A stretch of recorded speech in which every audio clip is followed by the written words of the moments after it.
Hey, Okamori, y'all. Love. I definitely didn't take a little bit to realize that I hadn't started streaming yet and hadn't properly clicked the button. That didn't happen, so that's good. I can't believe this shit. That that was an amazing timing, but also that should be a little more audible now. I cranked it. I can't believe this shit. I cranked the MP3 itself up as much as I possibly could.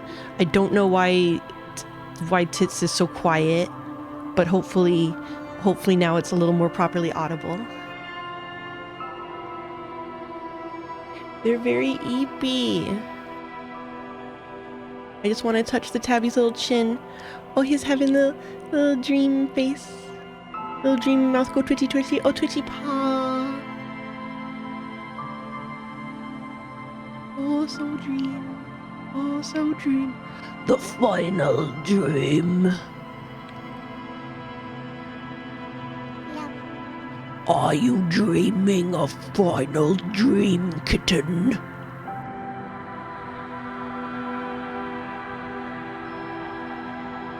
Don't awaken. It is tiring and big out there. Stay asleep.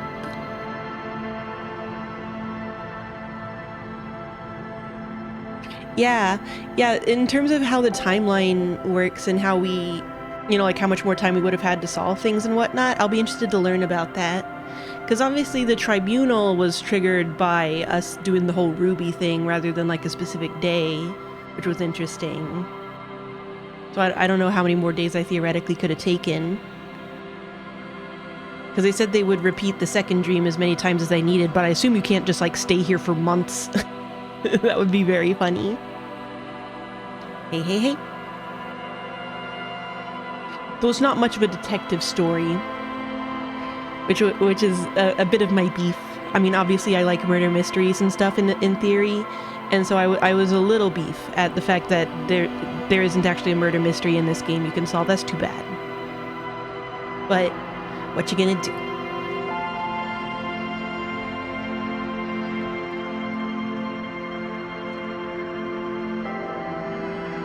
Be careful out there.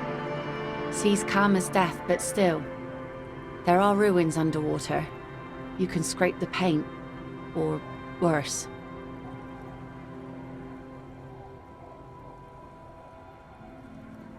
Let's ask her on a date now. We need to get to that island. Point to it. That won't be a problem. Its wind's still and the tar just dried. We've got 2 days of relative sunshine ahead. Oh, I should say this actually, because this is confusing to me. 2 days of sunshine? I just got a bacterial infection. I'm sad to hear that. Take care of that with ether, will you? Don't get too many RCM men round here. Be sad to lose the first one.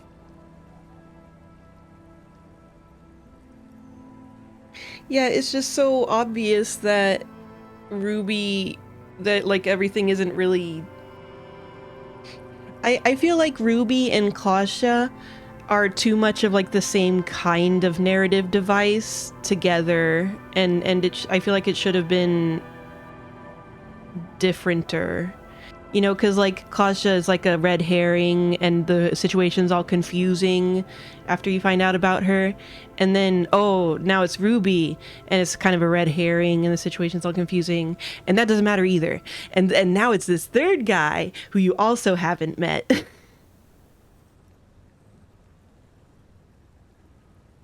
Red herring. Herring. That's how you say it. Herring. Herring. Herring.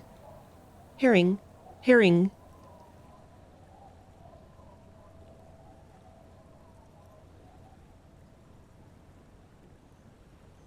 Oh, I see.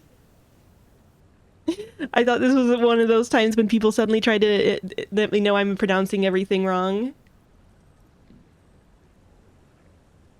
But I do think Ruby has a weird place in the story because she feels like the way she's set up, she should matter more than she does. But she just kind of shoots us with a pain ray and then leaves forever. And we kind of go there knowing that something's probably wrong, so it's probably like not really her. And we leave knowing that something's probably wrong, so it's probably not really her. And I don't know, Ruby feels like they might have had other plans for her at some point that fell through. That's the vibe she gives me as a character. We didn't, but I mean, what's she gonna say?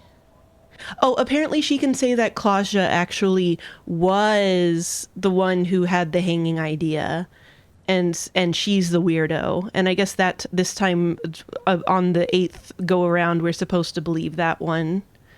So that's good info. Claudia is indeed a weird prick.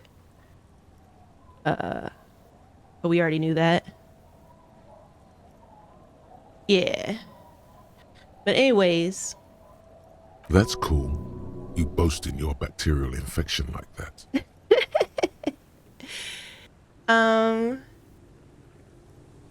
Oh. Please be conservative with the fuel, will you? I guess I just actually have to go to the boat.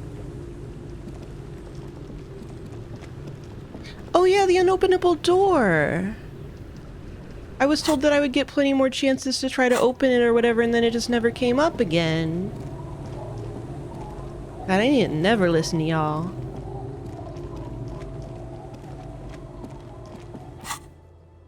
Yeah, I do understand that if you go on the date with her, obviously you get her sword. Or, I mean, not obviously, but like I guessed it. I had to ask, and people were like, yeah, that is what happens. And I was like, oh my fucking god, you can bring the sword to the tribunal. That's one of the arming options. I assume I'm just gonna fail this and it's gonna be no good. God damn it.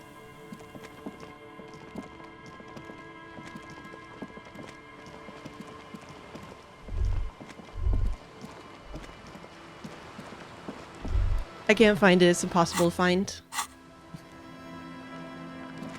I will never learn to navigate this fucking map.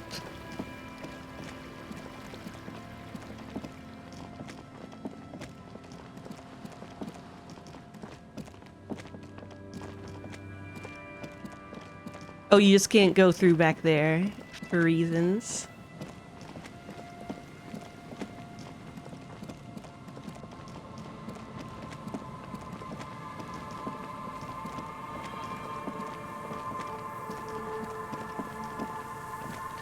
Whew.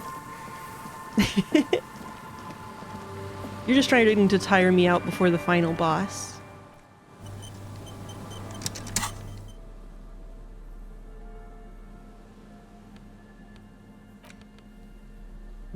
Where's my physical shirt? My shirt for getting physical.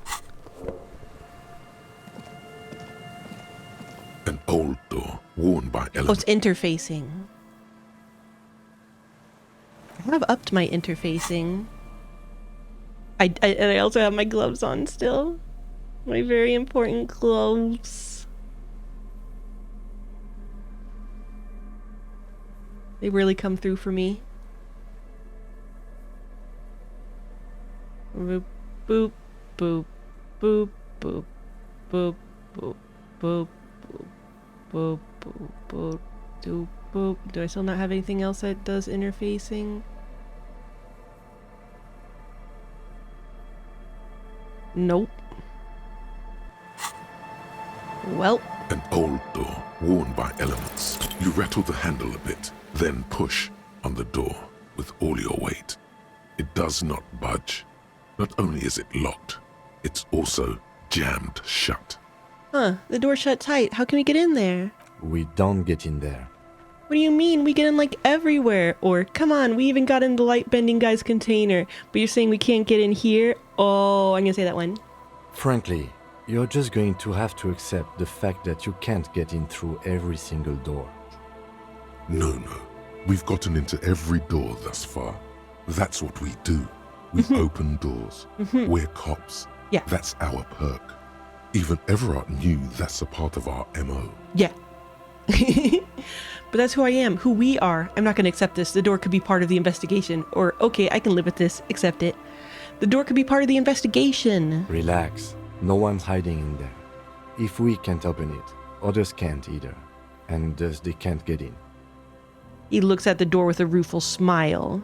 At least you can think about opening That smile it, is full of about rue. doors in general. They are, after all, fundamental to your life. Perhaps something useful would come from this. What is this thing anyway? It's military, a service depot of some sort. That's the right, washerwoman that's right. mentioned a depot. One more door. Temporary research bonus. +1 half-light. What's behind it? God damn it, it cannot be. A disgrace. That door on the coast, you remember the one, right? The one that leads to the abandoned supply depot? Well, in the name of all that's holy? Why, in the name of all that's holy, does it not open? Why? There has to be a way to get through that unopenable door. By gods, you're the police. All doors are supposed to open before you. What will the others at the precinct think if you can't open a goddamn door? There must be a way. No, how dare you get me on this side quest thing right before we go?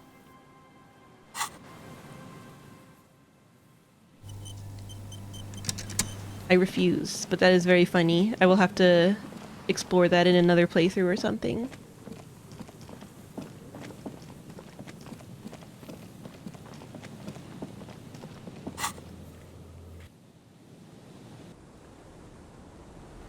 Nothing can stop me from solving the case. No amount of side things. Oh. Boat.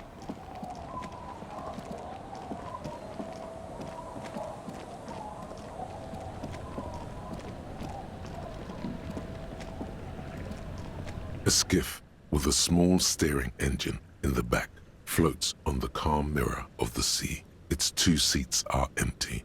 Continue. Once you get in, that's it. One pull of the starter handle, and you're off into the bay. A strange trepidation comes Oh, I need over to change you. my clothes first. Are you sure you want to go now? Have you made all the necessary preparations? Closed all your accounts? Remember what the net picker said. It's a small tank. You won't be going back and forth on this. You take the engine, Kim. I'll hold the boombox. Or get in and ride to the island, or I'm not ready yet. Leave. Okay, wait.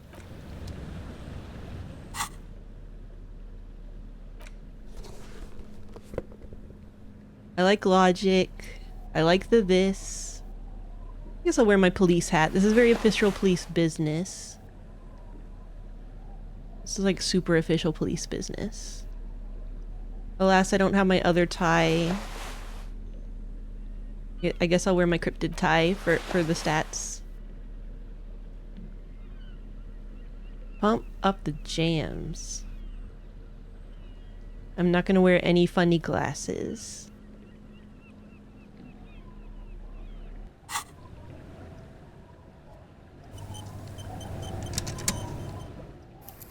Hard save. The skiff floats on the calm. Once you get in, have you remember what the net picker said? It's a small tank. You won't be going back and forth on this. I have shoes on, right? Do I not have shoes on? Oh. I didn't have shoes to the tribunal. I mean, you gotta admit, on brand. On brand.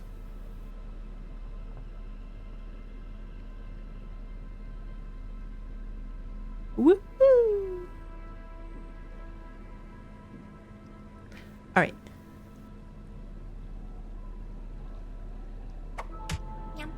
Barefoot's the boys, they call him. The I cop can't who doesn't believe afraid this of the cold hard ground. I forgot I had a... Wait, let's see. You can be... You know what? Can't You can be this believe one tonight. shit. Okay. Okay. Shoes. Shoes.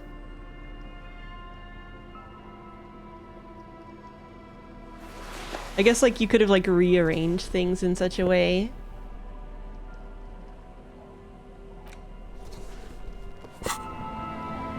The skiff floats. Once you get, have you remember what the net Okay. picker said? You take the It's a engine, Kim? small I'll tank. hold the boombox. What? What's what? How else do we blast Sad FM on our way to the island? Or, you heard me, don't make me repeat myself, or say nothing. What? How else do we blast Sad FM on our way to the island? Fine. Let's blast Sad FM then. Sad FM is a radio station specializing in sad, slow rock songs. You seem to know its frequency by heart. Get in and ride to the island.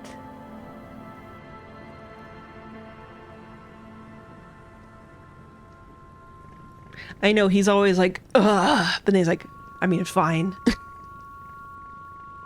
my god, I really have it! I really have it over my shoulder! Want to be free. Does this only play if you have the boombox? Want to be free. Or does it play regardless and it's just like only diegetic if you have the boombox?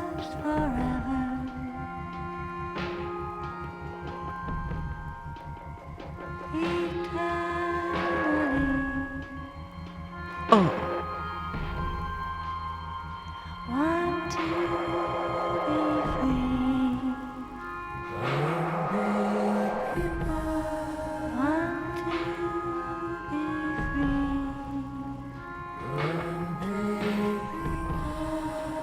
It will last Do you have to have played the tape? Because it seems like, I mean, you can do the assert authority with Titus without having played the tape. I don't know if that's one of those required things.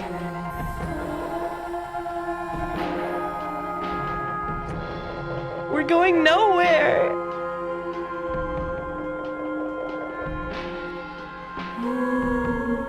Is this island gonna be like 2 feet from the church? want to be free.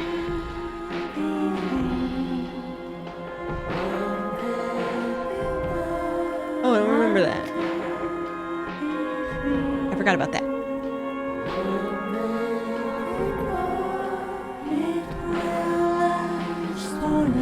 We didn't want to draw more backgrounds. It's the tune.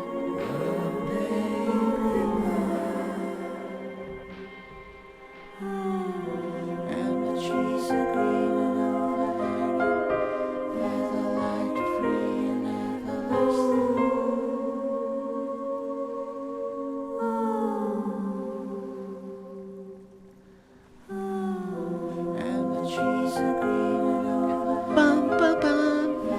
Bum, ba, bum. Bum, ba, bum. It's that close. I'm gonna fucking.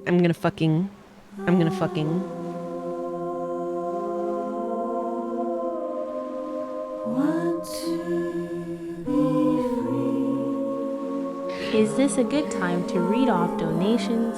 Brenner. Well, I mean, you could get there. They could get there on with like a boat. But yeah, oh, the weather was just too bad to go all the way over here. Oh, anything could happen. The boat comes to a slow stop. The lieutenant turns the engine off. Then there's silence. That's true. This fucking engine's running on empty, apparently. In the silence, Now it's supposed to be too sputter of choppy or wings. whatever. A flock of quails takes off in the distance. Let's go. He whispers.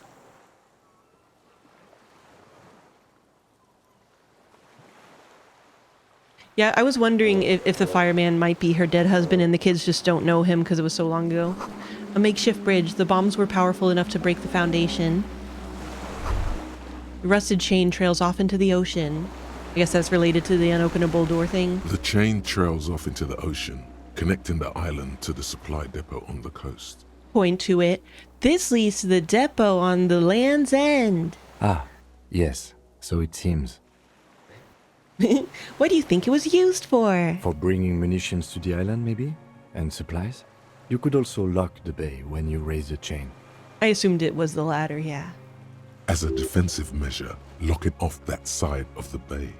Lock it from whom? From enemies. Enemies of the commune of Revachol. This sea fort was a revolutionary fortification, I believe. Finish thought.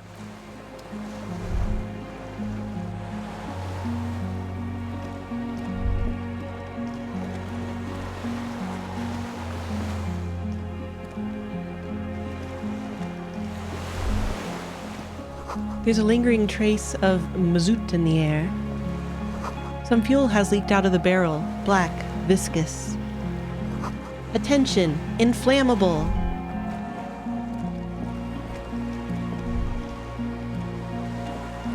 The dry grass crackles under your feet as you stop. Far away, birds' wings touch the still surface of the sea. What is that flutter? The flock of quail departs, now more than 100 meters away. 102, Translators note, inflammable does not 105. mean fireproof. I'm gonna go ahead and mute TTS. Underneath the flutter, On the islet, there is almost no wind, just Let- the light movement of air through the reeds. Bulrushes swaying on the waterline, long dried leaves chafing against each other, like a silent orchestra tuning at the beginning of some major work. dude, I'm Of already great so good on importance morale. to the few who attend. No, I'm not doing this, Shivers. I'm sorry. Kim, Yes? it's pretty silent on this island. Or have you noticed how quiet it is? Or it's really fucking silent on this island. It's really fucking silent on this island. It is. Is that why we are stopping? Sorry, let's move. Or, wait, I have to listen to one more thing. Wait, I have to listen to one more thing. The lieutenant nods in silence. I guess I'll look ahead. A low hum. The air slowly moves through a concrete box, through its ancient slits and cracks, resonating, hollow. A big building. Yeah, I can tell there's a big building. Beyond that, further north, Air flows out of a pillbox window. There is very little there. The air cossets flowers on a meadow. Absolute silence. Reeds motionless. Bulrushes motionless. open your eyes, stop listening.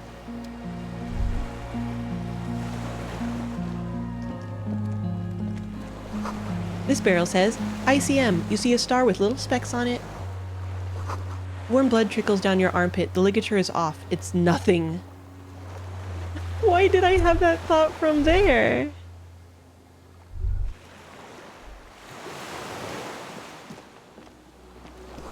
No way to get up there. The stairs are gone.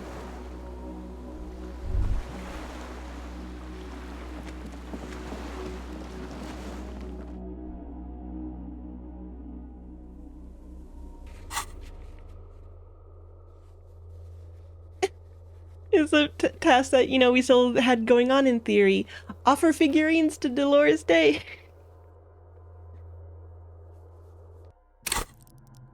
Wait, a ligature? A ligature?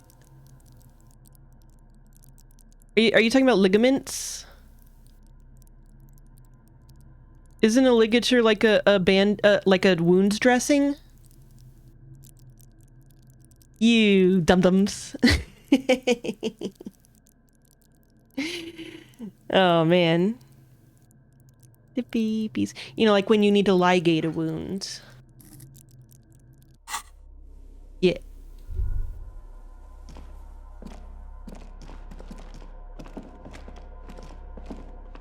This was once an armament rest.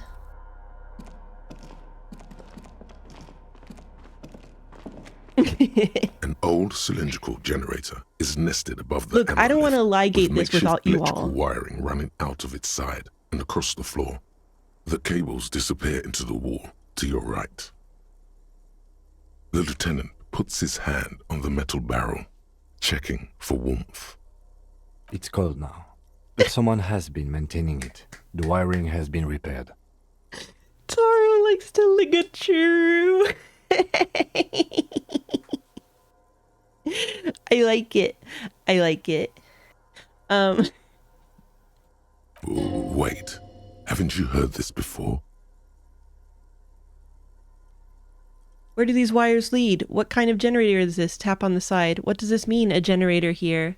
Oh yeah, we never really learned more about the old shootout at the church yet. Where do these wires lead? Downstairs, somewhere?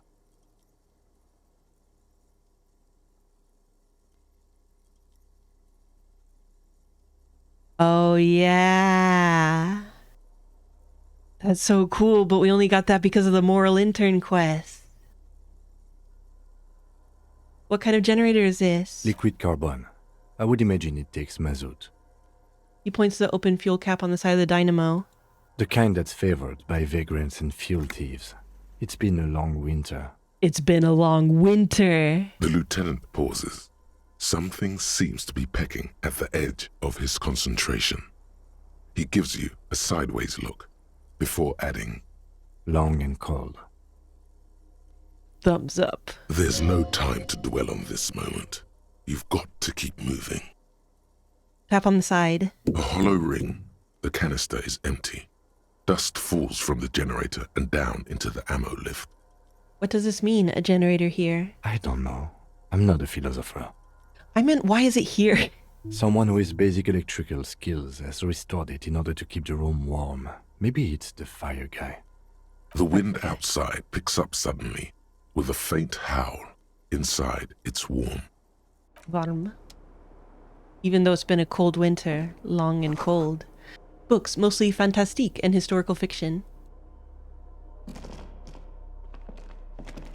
Historical fiction, huh? Dishes stained with sauce and fire, a survivor's kitchen. You see candles planted on a broken rangefinder. A moth-bitten bedsheet keeps the wind out.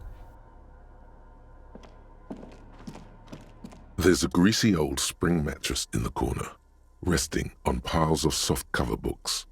White linen and a pillow are visible under a worn-out caracal blanket. Someone has been squatting here. The linen is fresh, recently washed. Do you think whoever slept here is... You force the rest of the sentence out through pain, thick as molasses, no longer able to hear yourself speak. You know, officer, you can rest here if you are feeling tired. I will keep watch. You could use some rest for what's ahead. Huh. Maybe just a little shut-eye, just an hour, You face the so I can concrete think about wall. the homosexual There's underground. less light there, in the dark corner. Like a dog, you lie there. Oh, is this so I can have the final dream? You didn't realize how tired you were. Your body is still nowhere near healed. It's fucking wild, by the way, that we're just walking around after our leg got shot through with some kind of like military gun. Fucking crazy. 2 days later, no way. Curl up with your knees close to your chest. The blanket feels cold. The entire room does. Concrete and cold. Minutes pass. Half an hour maybe. The sounds of the sea beyond grow distant. Your eyelids close. Until... The shot in the shoulder is at least like not directly mechanically in the way of walking. You know, like, I mean, it would be fucked. You would still be like so fucked up. But like, I should be tearing my thigh open. You feel yourself standing up in the darkness, right next to the mattress. Slowly, the world begins to hatch from the blackness. It's evening. Sleep.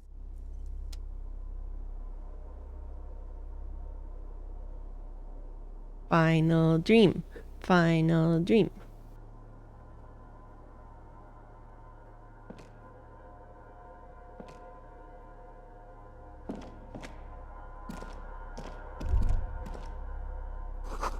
Lieutenant is no longer here. Go outside to the beach. I'm gonna assume I'm asleep still. It wants me to think I'm awake, but I won't be fooled. The door's still here, closed. Feels strange somehow. You can't get in. Yeah, because you don't know what's there yet, and this is a dream.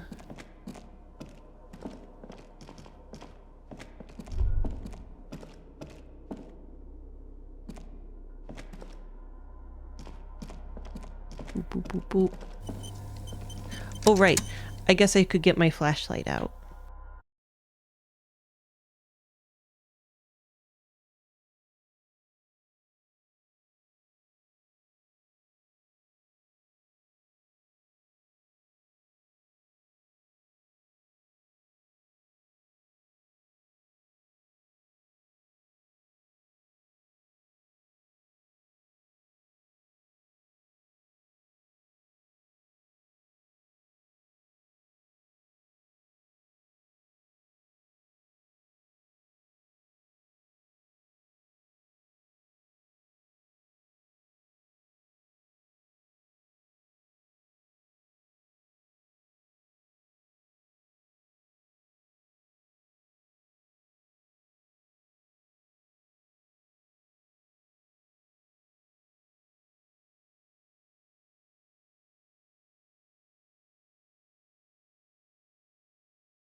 Thank you, Logic, but we know that this is a representation of our waifu.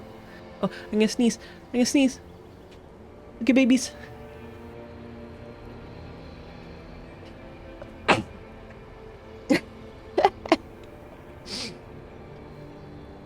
Hey, or something is off, or where are you going? Or what's in the bag? Or can you stay for a moment? We need to talk. We need to have one more massive epic showdown. Sorry about that. Or go. Goodbye. Leave. Something is off. I'm sorry. I was heading to the aerodrome. I just don't have time to... She stops mid-sentence, glances to her right, then looks at her bag. She means she doesn't have time to tend to your emotions. You don't have time to tend to my emotions? She sighs and looks over her shoulder. What are you doing?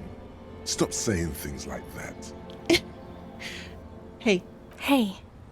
Hey, that's all I get? Smile. Or, how you doing? Or, I'm sorry, I shouldn't have bothered you. Or, say nothing.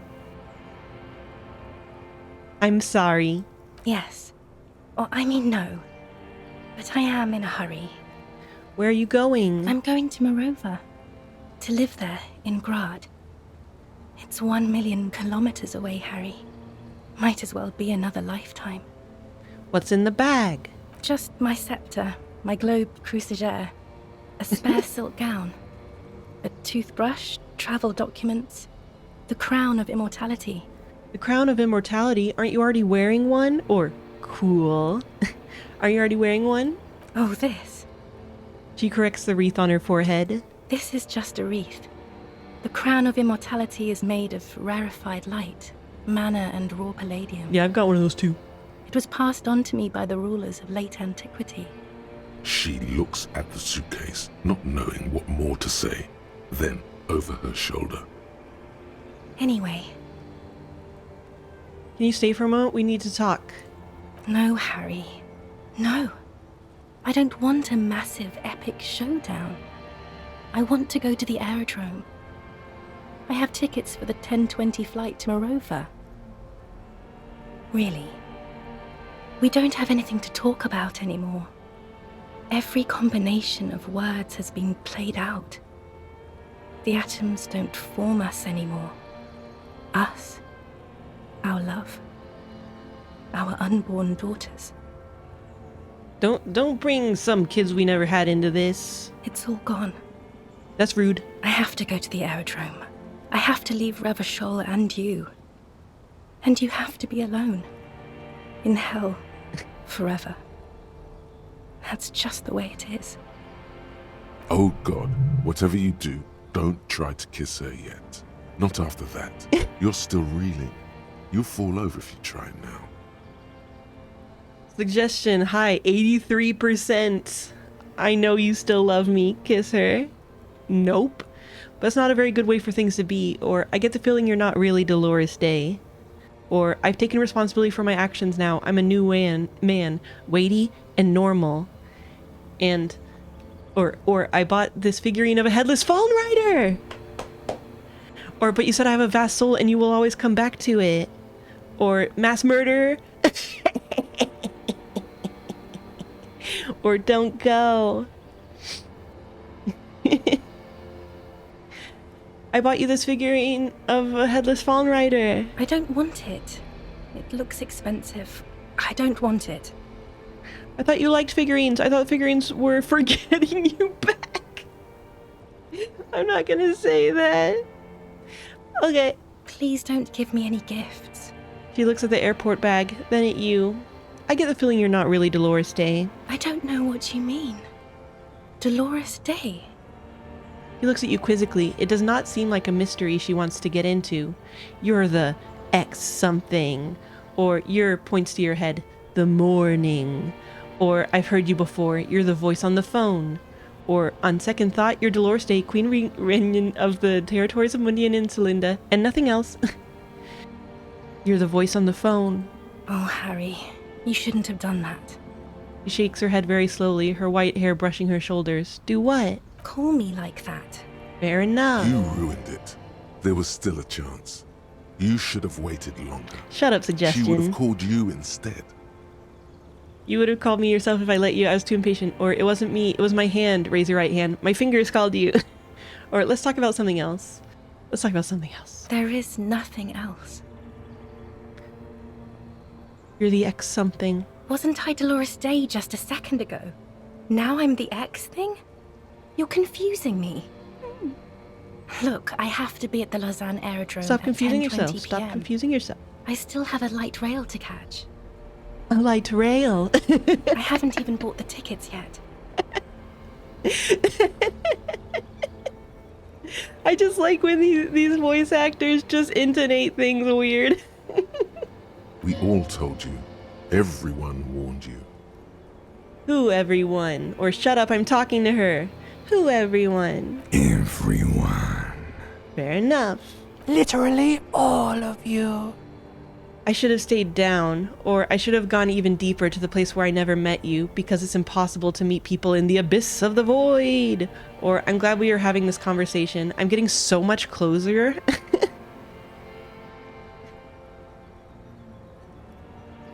I'm glad we're having this conversation. I'm glad too, but I have to go. My friends are waiting for me on the platform. I can't let them wait. It's impolite. What? You know, as impolite, consigning a lieutenant detective of the Revachol Citizens Militia to internal damnation. Or, cool, your friends. Say hi to your friends for me then. Or, this is so grotesque. Or, say nothing, just look at her. This is so grotesque. It is. Useless. The evening wind blows in as she says the words. Her gown wraps around her like a white flag. You're the morning. The morning? I don't understand. No, I meant mourning. I'm grieving, but you're not even dead. Oh my god, Harry, stop. I don't want to hear anything about the morning. Mourning someone who's still alive. Any of that. I can't do that anymore. I'm not 80 years old, I'm 32. People my age are not supposed to Quite a bit younger than you, mourn. Harry. On second thought, you're Dolores Day. Yes, Harry. I am. Things have gotten much better for me, now that I am the ruler of the known world. Oh god, it's already so late. I have to go, Harry. A tiny golden watch with red straps around her bony little wrists. Well, she left me quite recently, right? That's the impression I got.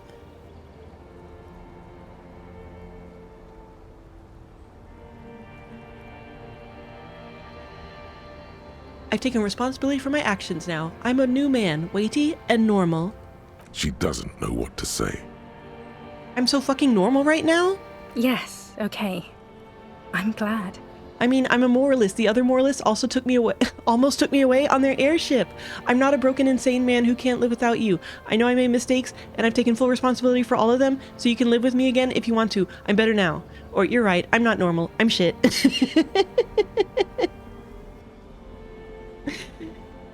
Well, I guess I'll say the first one then. It doesn't sound like you're better at all, Harry. It doesn't even sound like you're a moralist. It just sounds like you want to win me back or something. I don't want you to try that anymore, okay? It's too sad. Yeah, the I airship need to did go. almost take me away, though. Total annihilation. We got annihilated, Harry. It wasn't about responsibility at all. It was always only about you having no power at all. Over her, yourself, anything. That's why they didn't take you on that airship. You're insane without her. No. We totally went on that airship in another reality and we saw the ending. Okay. I chose not to go on it, dude. That's what happened.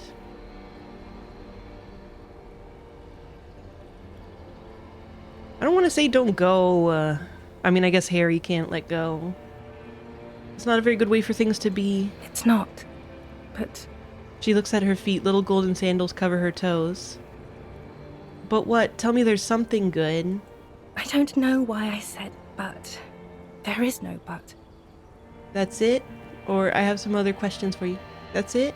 That's it, yes. We've talked about it a million times. You will get over it, Just like I did. People do. Things will get good for you again. Where in hell? Stop. You're only making it worse for him. You never help with anything.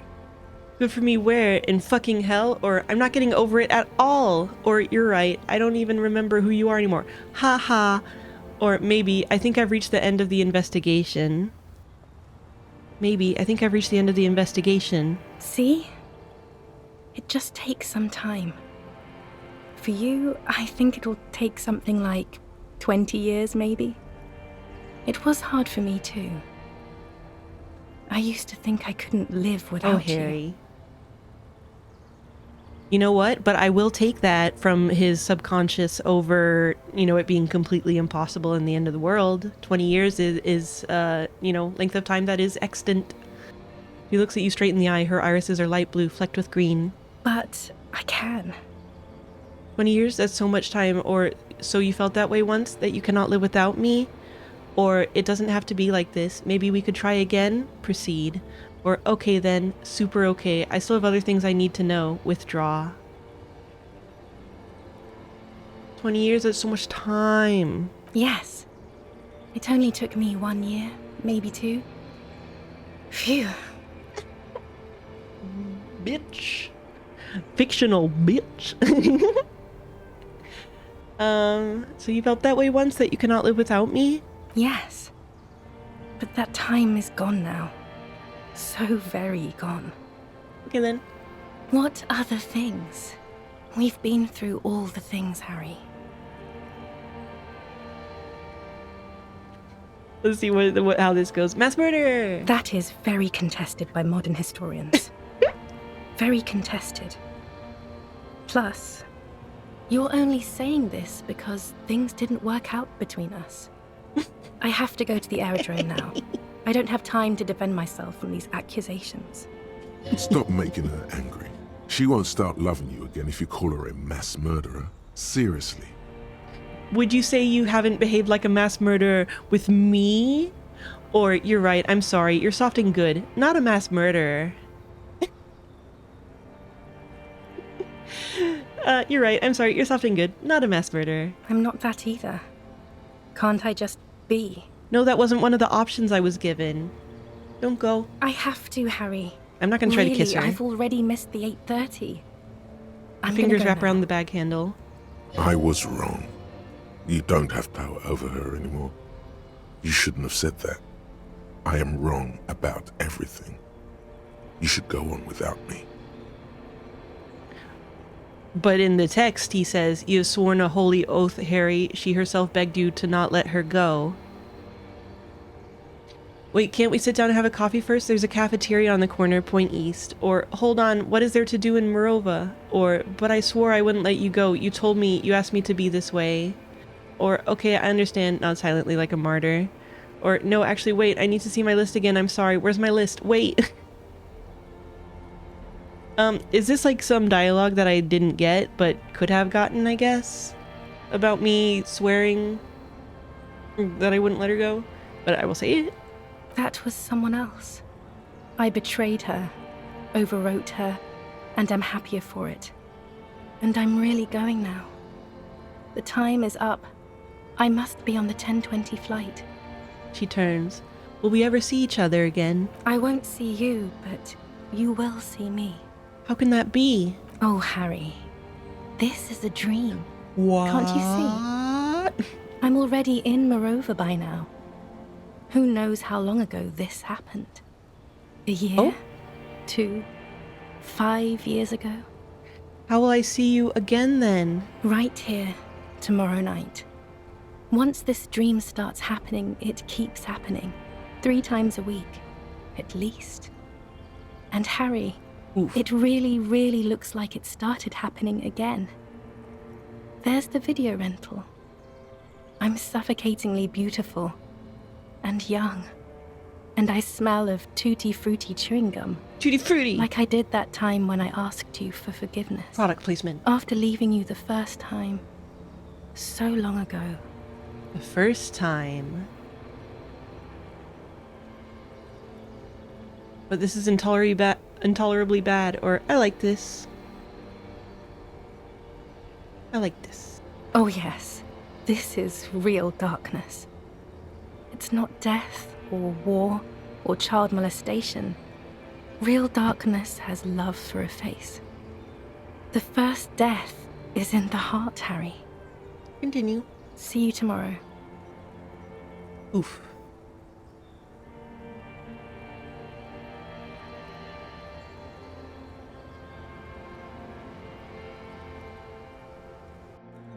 Wakey, eggs, and bakey. Our true partner is here. Maybe I will on my second run where I will be ultra liberal. You're up quick. How was your sleep? Let's solve this fucking case. Or my sleep was deep and invigorating. Desperately try to cover up all the blood seeping out of your hands. All the blood seeping out with all the blood seeping out with your hands. Actually, it was a total annihilation, Kim. Or swallow the blood and conclude. Let's comb the entire island centimeter by centimeter. That's the next step in the task chain. Or just spit out the blood and get back to work. You're badass like that.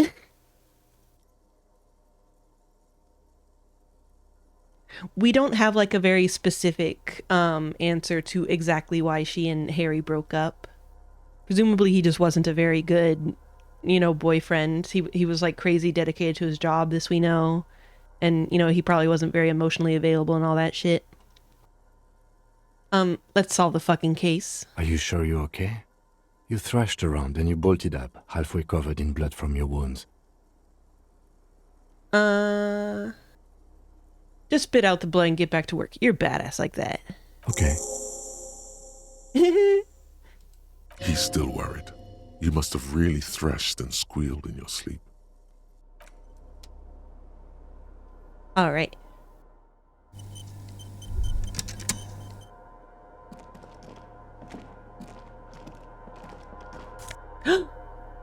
Army surplus winter scarf. +2 empathy, -1 composure. Fuck yeah. Fuck yeah. With the cute scarf. It looks so much like my scarf. It is the scarf of destiny.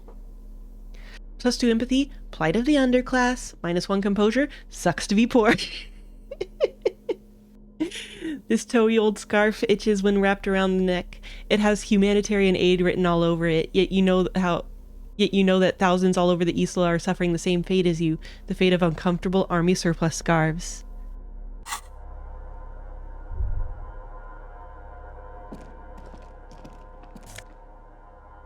Fallen arrower shirt, +1 hand-eye coordination. I'm sure that won't be super important coming up or anything. This is an F. This fallen training shirt has seen one wash too many. It retains its unusual design. One sleeve short, the other long, but little of its original colors. A giant F swooshes across its chest, now in gray. Oh yeah, wait. I should equip my gum. I'm not gonna let that same shit happen again. And then maybe my armor.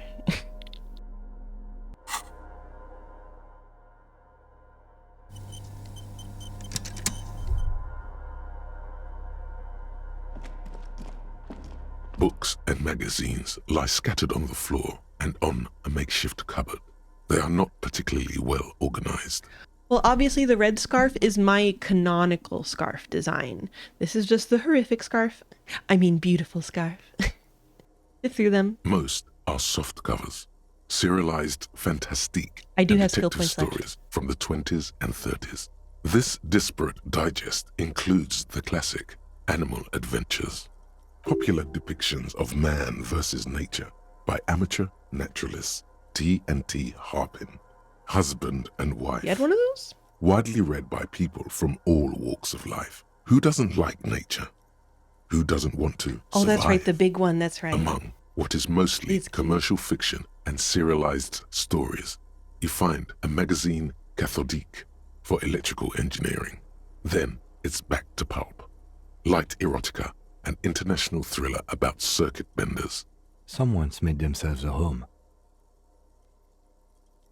Does anything stand out as unusual? Conceptualization 5, low. Boom. Not that you can tell. This is a digest of someone who's dead bored. Most of it is for entertainment purposes, fittingly right next to the radiola on the floor. Nothing? Nothing out of the ordinary? Maybe it's a little old-fashioned. There's a nude mag. More than that, you can't say. The print in some of these is pretty small, though. This person has good eyesight. Hi, Visual Calculus. I feel like we haven't heard from you much.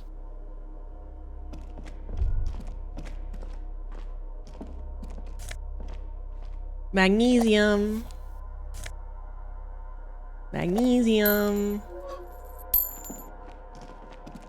If we run out of morale, this is crazy. This great blast door must weigh over 10 tons. Rust peels off it. You see a small metal door nested inside a larger one. A heavy steel blast door. There is a conventional keyhole above the handle. It's very small. How do we open this? Maybe this is one of the doors we don't open? He looks at the door, then at his bigger brother, then at the lock. He's right. It would be better to open its big brother. A powerful engine hangs under the ceiling. It must control the blast door. You're right, we opened the big one. Do you see controls anywhere? Or, no, this isn't one more door. We're opening it! Or, I find us not opening it highly unlikely. Or, sure, you're right, we won't have to open it. Do you see controls anywhere? I think there's a console just southeast. Let's look around. Console? Getting the blast door open seems like the best plan. I'm inconsolable.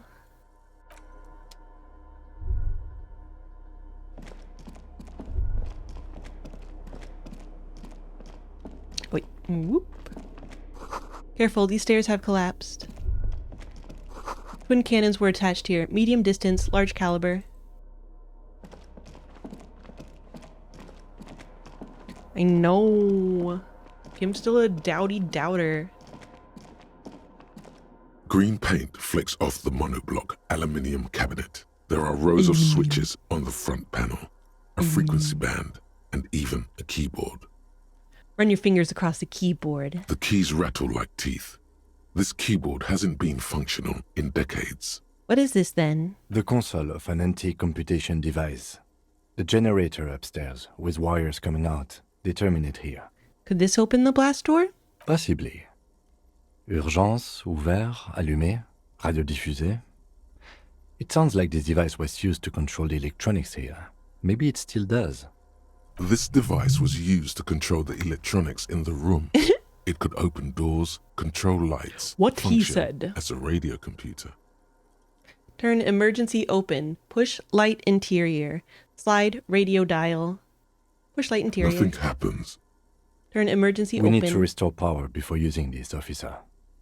The generator, it didn't look like there was fuel in it. Oh, come on. We should look around outside. There are We barrels don't have all left over. fuel. Maybe one of them still has something in it. He looks into the dim light to the The right. boat engine. Or we could get some from the boat engine. Or feeling that we could go back to the mainland and get some from... Or not an agreement. Or we could get some from the boat engine. But officer, then we would have to swim back to the mainland. Let's just look around, okay? The consul stands by, mutely. We'd have to swim Urgence 10 feet to the ouvert mainland. reads Impossible. a dial key. Allumé reads another. Slide radio As dial. the dial slides under the glass. Silently, you make out defunct stations on the UKV frequency. The words, Feld Insula, are written on the band. An idea lights up in your head. Maybe we could contact Suna, the programmer lady. She could open the door for us remotely. Or, no, it's too far-fetched. I mean, I have to say it. This is an air-gapped system. Of air, I think they call it. That won't work. Are you sure? No, I'm not. But it would not be very good military technology if programmer ladies could control it remotely. Also, it's ancient. Incompatible. It's cute that it lets you think about her in that moment, though. This hatch is jammed shut.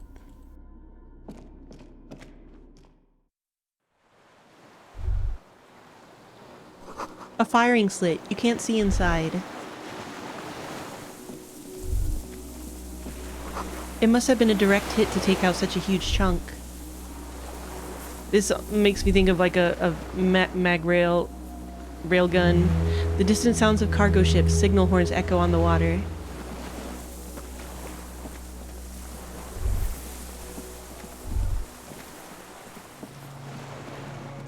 my railgun. Boku no railgun. Kim, I have to walk into the water. Don't worry about why. Don't worry about it. It's normal stuff.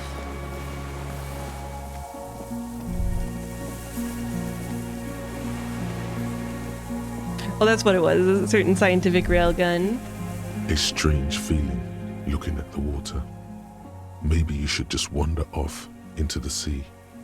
Leave it all and walk in. Why? But it's cold. Raise your sight. Shake your head. Raise your sight. In the still mirror of the bay, you see Martinez reflected.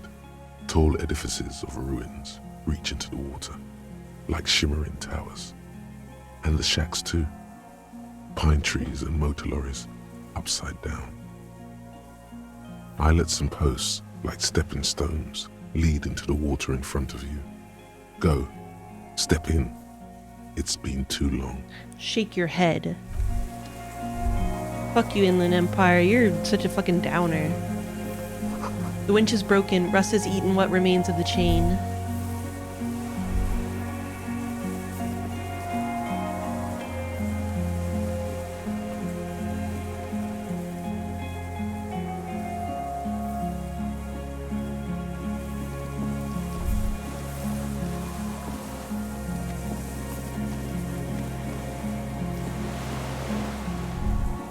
Nah, I refuse.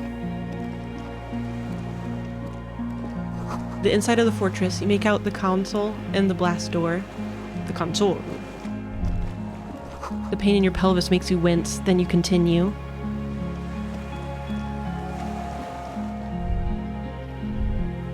Something we were talking about in the Discord. There's a rain-soaked mattress on a concrete slab, only half covered by the crumbling roof.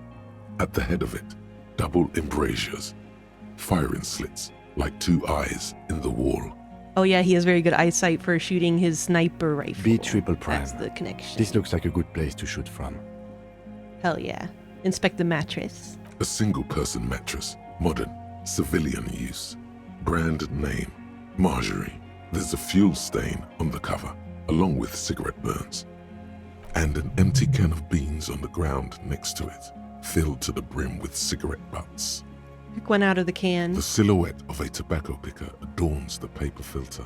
The brand, Tio Moteri. Oh, are these the same ones that we found on the other side? Contemporary Rivisholians prefer Druan, a local blend from the southern islands, or Astra, the legendary cigarette from Grad.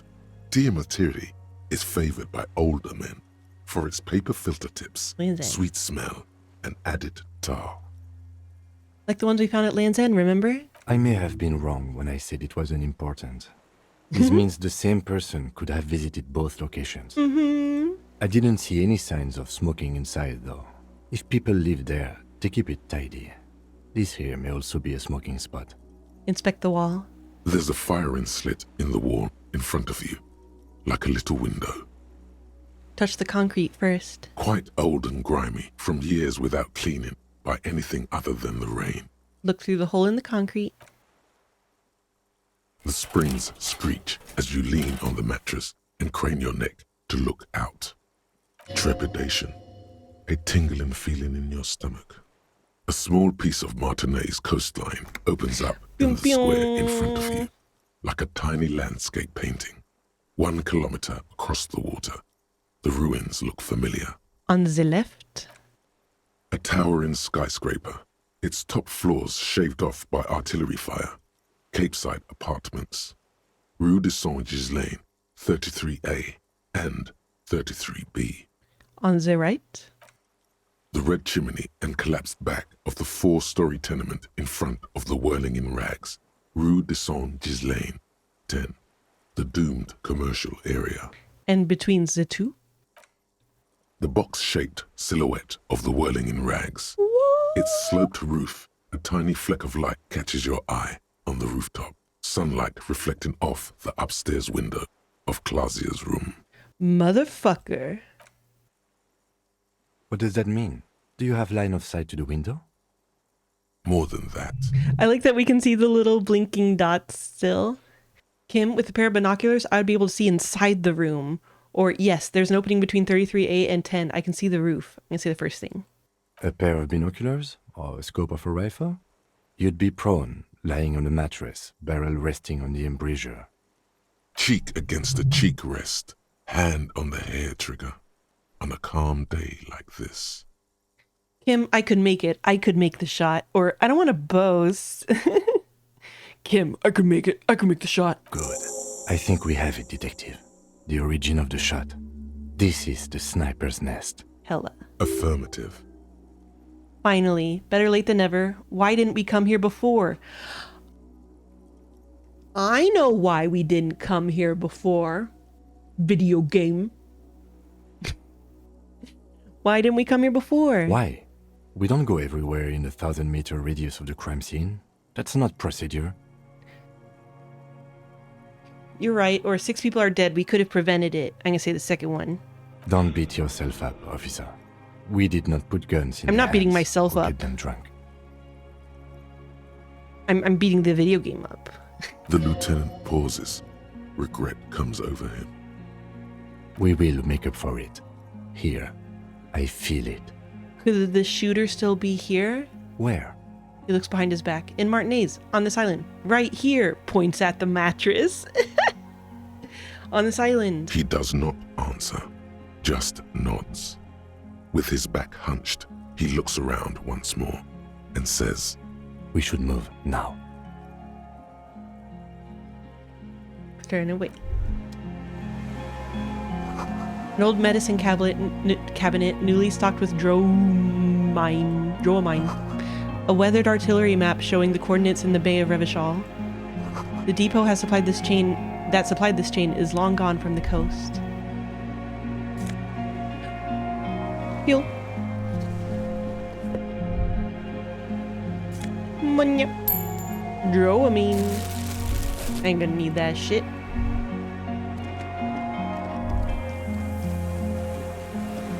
I wouldn't want to be shit ever either.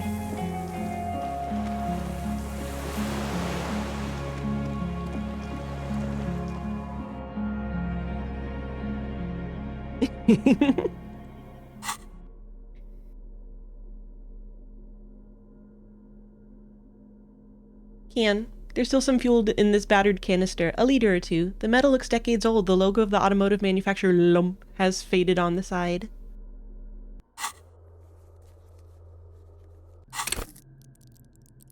We have 5 skill points as needed. We're so fucking ready for anything. This whole thing could go like shit.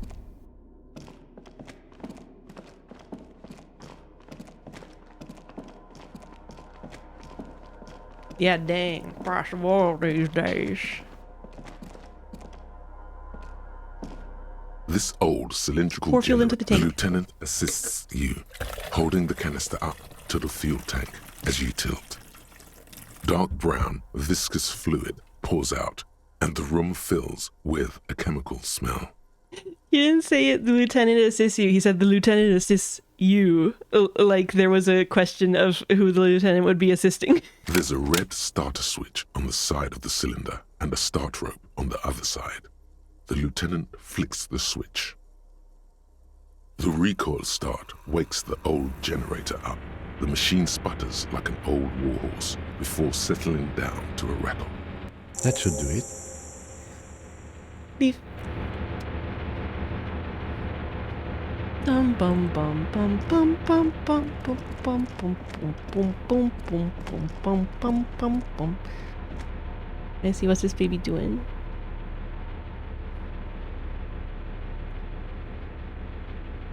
Touch baby. Wow. Wow. Yeah, other baby was on my lap. Animates the console. Oh, he's on top of the computer. Like a ghost light. Urgence over. Reads one dial key. Are Yeah, you yeah, there? It's on.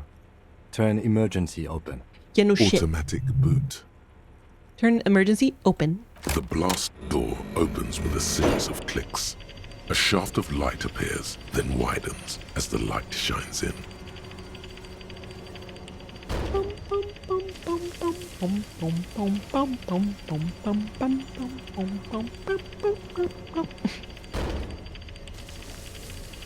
3BB is now back in my lap. Oh, he's in my lap. Oh, it is little slalom. After you. The lieutenant gestures at the opening. What's there? Point to the door. Or what if we get into another fight? Or let's go. What if we get into another fight? Don't worry. I have a gun. He takes out his sidearm just for his I like the way he said that. I have a gun. Don't worry. I have a gun. I also have a gun. I know. It was not easy to acquire. Let's go. I have a gun.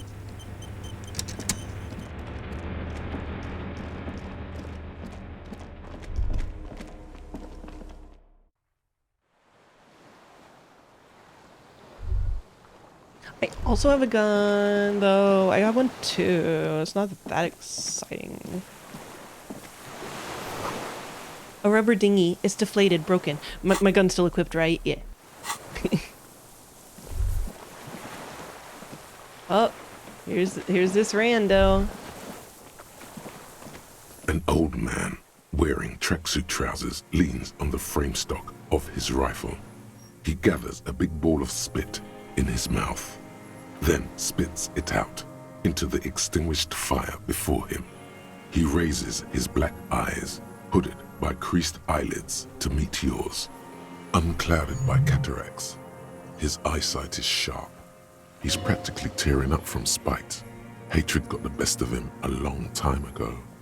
This man hates everything. Are you the fire guy? Or you've retained your eyesight? Or did you close the blast door? Or nice gun you got there? Or sir, I need you to put down that gun so we can talk further. We're with the police. Proceed. Or I'm with the police. You can keep the gun but keep it down. Not one move. Proceed. Or sorry for disturbing you. Goodbye. Nice gun you got there. It's not nice. It's a piece of shit. But it gets the job done. Is that a Bill McGraw? It's a 3-Angong 446. Southeast Samarin made. Exotic. Must be defunct too. Damn, No don't say modern exotic, rifle dude. You're so manufacturer of that problematic, name springs to encyclopedia. mind. A Samaran rifle. How did you get hold of one? Are you excited, Kim? It was sent to us by our brothers in the Sinyao commune. Military aid. He pats the rifle. It has stayed true to him. He can still make it sing. Are you the fire guy? The what now? I can't hear you. Did you recently tell 2 kids to put out their fire? 2 twins? I may have. All sorts of little rats have come sniffing around, trying to give up the position. Fire guy. Regressive bourgeoisie henchman. Can't even talk like a grown-up. Well, yeah, they're literally babies. You've retained your eyesight. My eyesight? Yes. Helps me see all the shit. Can't stand looking at this shit. Did you close the blast door? I did. And you opened it. How? I fueled the generator, then used the console. I should have burned that console down. How did you know I was coming? Reactionary rock and roll music. Playing on the water. Told you we shouldn't play sad FM. But you didn't say that, Kim. Or it was not rock and roll, it was sad FM. Or it was not reactionary, it was cool. I can say that. The fascists were right about rock and roll. It is degenerate. Hip gyrating mental illness music. That's my genre. The Hisianyao commune? You heard me. It's good now. Like chalk wiped from the board. His gaze turns inwards. Your weapon has stayed true to you. Mine has stayed true to me too. Show him the gun in your hand. Or, sir, I need you to put down that gun so we can talk further. We're with the police. I'm gonna say that one. The lieutenant pulls his pistol from the holster. You are a glorified night watchman. This is a service rifle. I can only lay it down before an enemy commander of corresponding rank. That's my cord. That's my cord. No, don't chew on that. No, don't chew on that. Authority. Challenging. I am an enemy commander of rank. Put it down. The words, I am an enemy commander, sound cold as iron from your lungs. Hell yeah. The old man still hugs his gun. And what rank would that be, dog? Lieutenant W. Freighter. A big wheel of the 4th Regiment of the Pederast Army. To hell with it. It's a walking stick anyway. It's out of bullets. Hell yeah. The old man lays the rifle down carelessly, then stares at it just lying there. Like an amputated limb in the sand. Pick up the gun lying in the sand. Who are you? What have you been using this gun for? That's it for now, old man. Stay put. Leave. Pick up the gun lying in the His sand. gaze follows your motions. The rifle feels surprisingly light in your hand. Frame stopped and patched in places with tape and wire. Inspect it closer. The rifle's in a shabby state, like a crutch that's seen too much travel. Hieroglyphs are embossed into the forearm, made of walnut. On the butt, you see Vespertine writing, burnt into the wood. Triangon, 4.46mm, made in Sinyao. Sinyao. It's as he said. No one said it has to be a Belma grave. We were just guessing. From ballistics, it could easily have been a triangle, too. Whatever. It doesn't matter if it was made in Shanti Shanti. All it has to do is use jacketed ammunition. And it does. This uses jacketed ammunition. 4.46. The right type and the right calibre. Calibre. He's liking this. Stow the gun. The old man keeps following your motion with his gaze. His right arm twitches suddenly. Another gun? Some kind of involuntary response? Something is slightly off with his motorics. This looked very much like the murder weapon. It could be used against him to get a confession. In time. Who are you? My name is Josef Lilianovich Dross, Political Commissar of the 114th Anti-Aircraft Division of the 4th Army of the Commune of Revachol. I am a deserter, a partisan, and a prisoner of war. This is my termless surrender. His eyes turn to the reeds again, dead and dull. The Commune of Revachol? Do you mean the ICM? You're a holdover from the... I mean, what do you think he means, Kim? From the Insular Indian Citizens Militia, the army of the revolution. I was recruited in Jamrock in 07, trained in the École de Contrôle Orient, and consigned to emergency defense duties in 08. That's true, we have to battle him like Highlander. I left my unit on the eve of the landing. When I returned here on May 14th, the commune had fallen. Still armed and ideologically trained, I wrote a criticism of myself and resumed partisan duties. 51 minus 8 equals 43. You've been on this island for 43 years? No. I've been on other islands, too. I was an resurrection until they turned it into a spa in 18. Then I was an E-48, a nameless sound, until the sea washed over it. Then I came back here. That was 22 years ago. Again, you've been hiding here for 43 years? You can just, ignore what he just said. You said you deserted your unit, or what is this place, this island? Or how have you survived all this time? Or how have you concealed yourself all these years? Or you said this is your termless surrender? Or, so you're a communist soldier from the communist army? The one and the same. How have you survived all this time? How does anyone survive? I steal. Now hold on there. That's a choice. You could have become self-employed. Create the system. Rhetoric. What do you steal? Supplies, vegetables. I collect rainwater. It's the life of a dog, not a human being. He coughs once more, then puts his hand on his belly. How is your health, Mr. Dross? Damn, Kim, I've been damn. throwing up blood since winter. Red, like beetroot. Been passing it in stool, too. That ain't good. He does seem frail.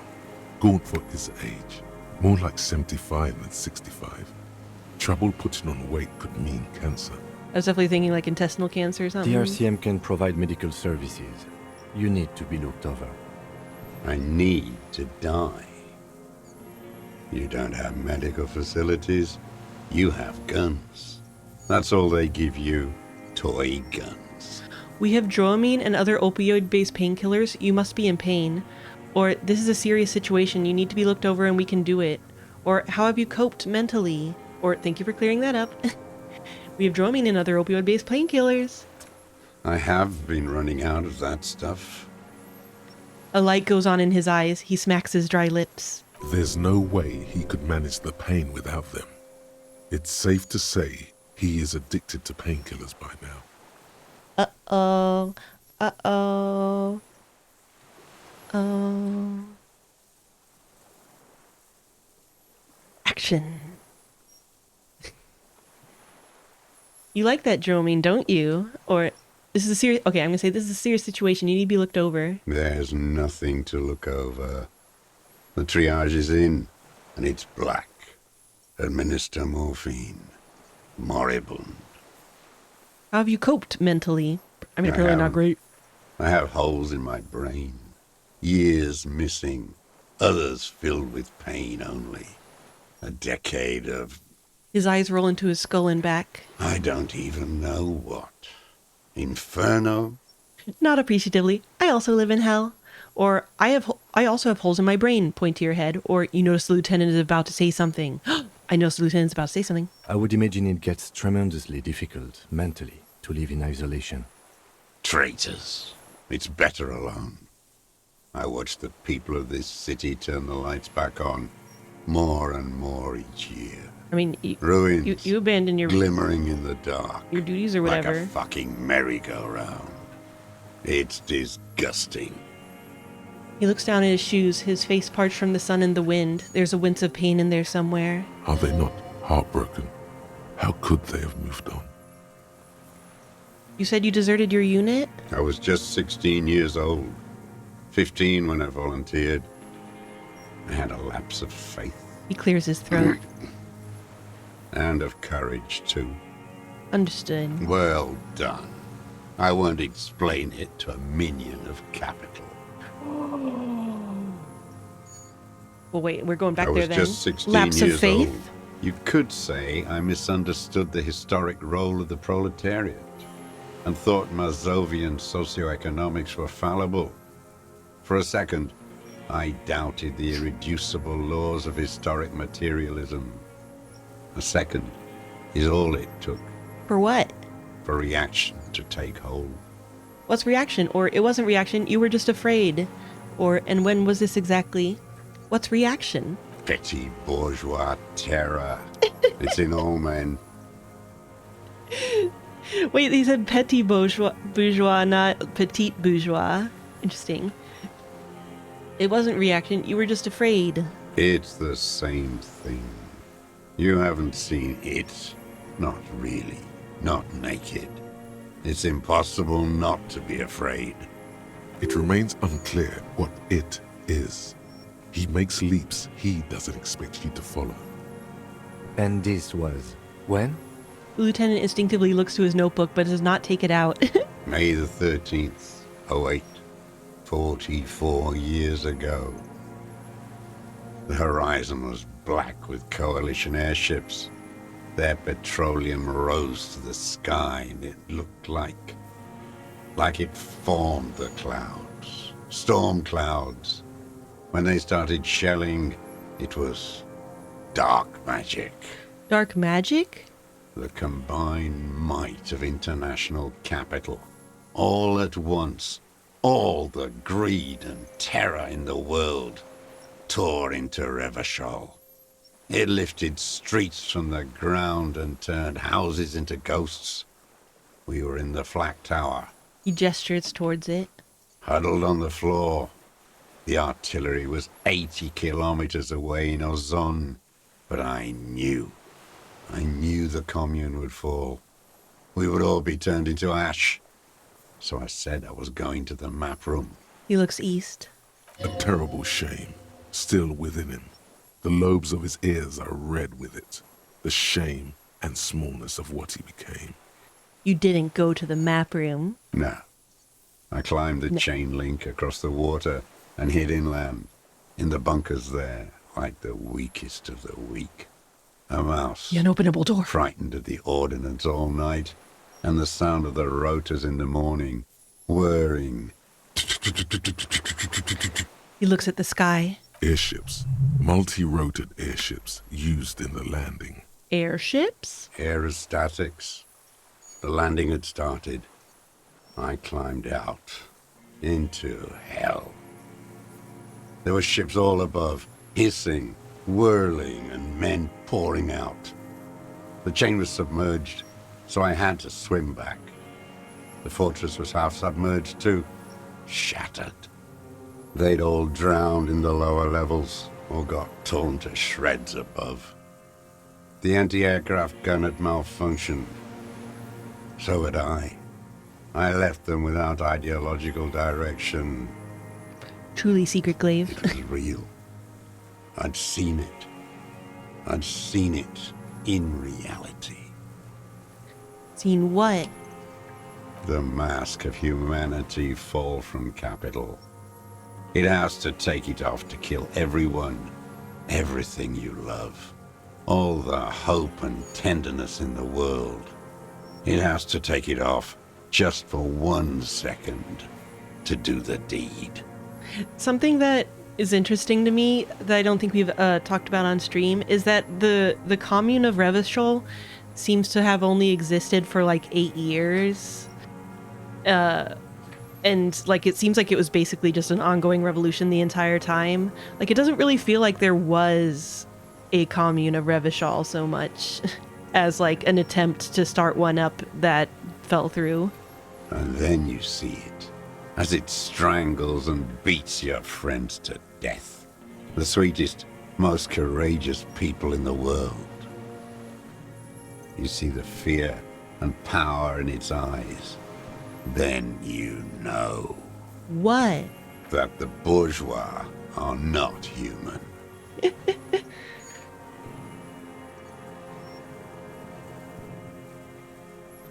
Yeah, but they talk about like there was a communist rule of Revachol, and like they talk about like they were able to build that nuclear reactor and stuff. It's one of the like things in this game that just doesn't feel quite like it. Like all the little aspects of it don't quite line up super well.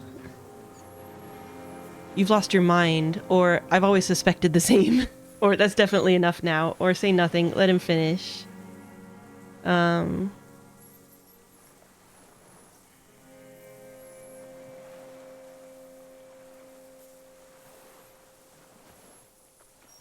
Well, wait, when did they, because when we were trying to figure it out last night, there was yeah. It was only like 7 years or something. It was not that long in any case. It just feels like the kind of thing where like when you're talking about the eras of a country, you wouldn't call like the commune of Revachol to be like one of the ruling eras of it, you know? It feels more of like an ongoing thing. I don't know about the Commune of Paris. I know about the French Revolution. I don't know no Commune of Paris. I don't know no Commune of Paris. So who's they? Not me. I don't recognize that shit. You've lost your mind. Now is not the time, Lieutenant Yafreto. The lieutenant says gently. I had to fight it. I could not stop anymore. I know it's real life. I didn't think you were talking about a fictional Paris. Yeah, this guy was 16 when the invasion and the revolution. But the way that they oh, I see. The way that they described that whole nuclear project made it sound like very much under the communist system. Like the way that they described that was very, very communist. If we're being real. But so something that we haven't really talked about on stream that we talked about earlier in the Discord was that so like the Insulindian miracle is either a bit of a plot hole or just like really racist impression, which sucks, because the thing is that like there's the Sumerian islands in Insulinda, and they talk about there being native Sumerians there, but you know the whole idea is supposed to be that this Insulinda formed out of nothing and was completely uninhabited. So like it's like maybe it's just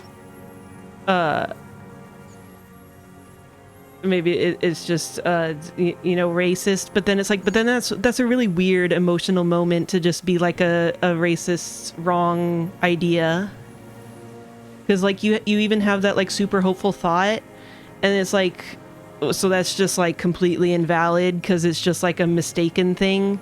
It doesn't make any sense.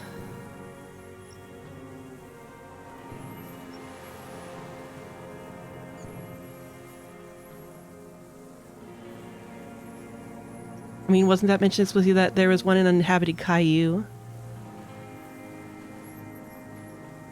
But then, I thought they talked about discovering... I mean, it's the Insulindian miracle, not the island miracle. And then they talk about reconnecting with the other Insulindas, not the other islands on the Insulinde. So, it's weird.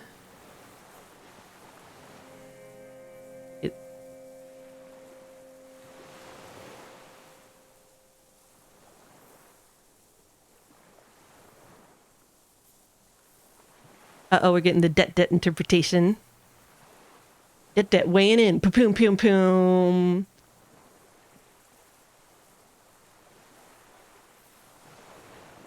Okay, but the thing det is then that they would not be the native Semeranians. They wouldn't be the quote-unquote native islanders or the island natives, but they call them that. No, it's in this Isola. Oh, sorry, not Samaran. What's the black people one? Serendipity. Seminine. The Seminine Islands. Sorry, anytime you heard me say Samara, I meant the Seminine. They talk about them as natives. No, it's on this Isolinda. I can't believe what? No, it's not.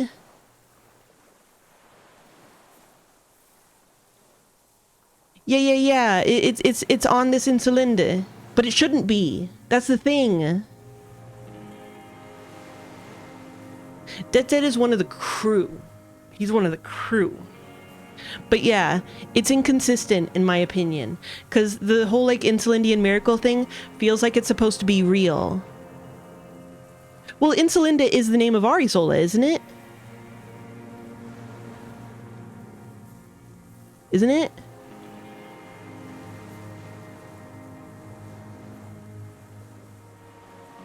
Yeah, so don't you well actually me about that. I'm using it correctly.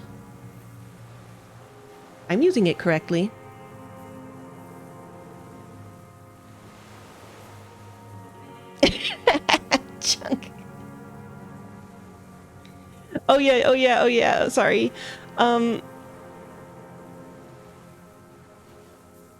You said this is your termless surrender. You're with the RCM, the coalition-appointed mob that enforces bourgeois morals in Revachol. A so-called Lieutenant W. Freighter. We're not coalition appointed, we just try to help people. Or, that's right, we're with the good guys. Or, we enforce the law, we keep these animals from killing each other. Or, I know what it looks like, but I have secret plans to turn the RCM into a Mazovian Revolutionary Union. Or we're with the RCM. Let's leave it at that. I don't want to say any of the other ones. We're with the RCM. Let's leave it at that. Let's. You represent the Moralist International, the enemies of humanity who took this city. I represent their adversary, le Parti Communiste dans le Monde. Take me to them as a prisoner of war. I have relinquished my weapon. I can no longer serve. No superiors can relieve me of my duty. You bulldoze them all to a mass grave for trying to free humanity. His hand shakes and he breaks into a coughing fit. Dude, I was a baby. A spray of blood from his mouth on the black charcoal in the I was an fireplace. idle baby. Rene, the royalist on the coast, said, The Communards signed the Revacholian Instrument of Surrender, or before that, tell me. The Communards signed the Revacholian Instrument of Surrender. Liberal reactionaries signed that instrument. Traitors who should have been burned alive. I answer to the Communist Party. Where they at? Is that part of why you've been here all this time? Because the party didn't surrender? he just wipes the blood from his chin. Honorable, or that's insane, or understood. Understood. I don't think you did. You live in a delusion. Radio shows, speed racing, and sporting goods. It's not real. Speed Racer is pure and good. How dare you? So you're a communist soldier from the communist army? No, I am not a soldier. I am an ideological officer. I belong to the party. Yeah, you would not the lose army. on. But you said you were trained and assigned to the Defense Corps. Trained in historical materialism, then assigned as a political commissar by the party. These things used to mean something. Wait, what does political commissar do? The old man does not answer. He tilts his silver head and looks at the reeds. You see a small tremor pass through his legs. His job was to assure the army answers to civilian control and follows the ideology of the Commune. Lieutenant says softly. Scientific communism. A commissaire politique is a knight philosopher of the revolution, a future human. He was like 15, wasn't he? Awakened from shutdown by the promise of ideology. That means you're a trained communist, right? He nods slowly. Then another tremor. I'm a revolutionary too. Today the real revolutionizing is done by entrepreneurs. Or I'm not really into politics myself, or say nothing. Say nothing.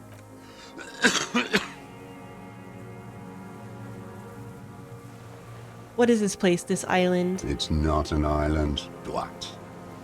It's a defensive fortification of the commune of Revachol. And I am its last surviving defender. I do know this. Understood. Mm-hmm.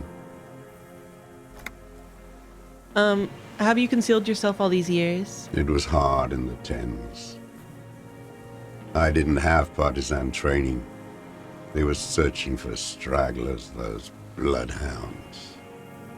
Floodlights on the water at night. There were posters, campaigns. We communards still hoped, and they needed to snuff that hope out. The East capitulated. Martinez and Cold City were turned to dust. But Jamrock, Forburg, even Coron, and Boogie Street, of course.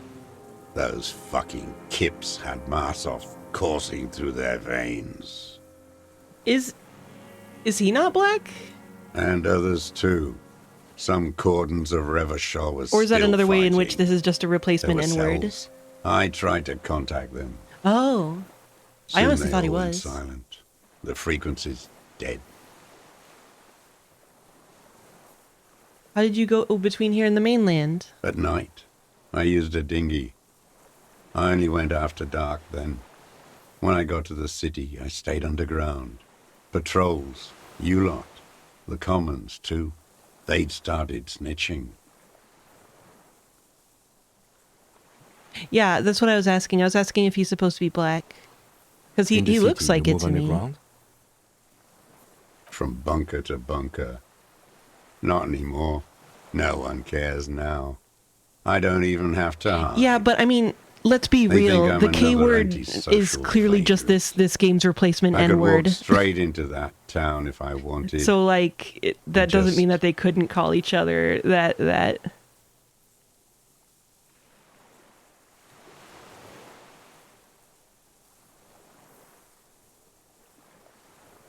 Why don't you? Well, okay, but yeah, if you're saying that he can't be black because he used that word, I don't think that's 1-to-1.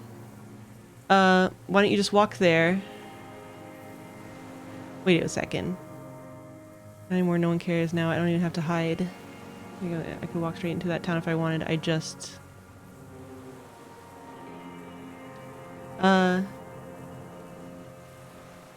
Why don't you just walk there? Why don't you just walk there? They're all traitors. Pigs, rabbits, and dogs. Men without ideals are only animals. He does not want to see life moving on. People forgetting, drinking, laughing. The weapons cache under St. Ghislaine in the basement. Have you been there? So you finally found it. There must have been a small squadron's worth of arms in there. Elmer Graves, right? They were. I can say they were damaged beyond use. I know.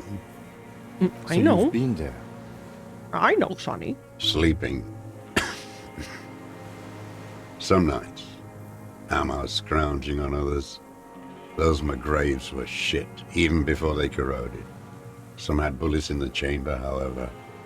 You feel the dots connecting. Little dots on the map he's walked across. There's a small bunker under the Feld building. Have you stayed there? The propaganda bunker. I used to, but not anymore. Propaganda bunker? They stored leaflets there.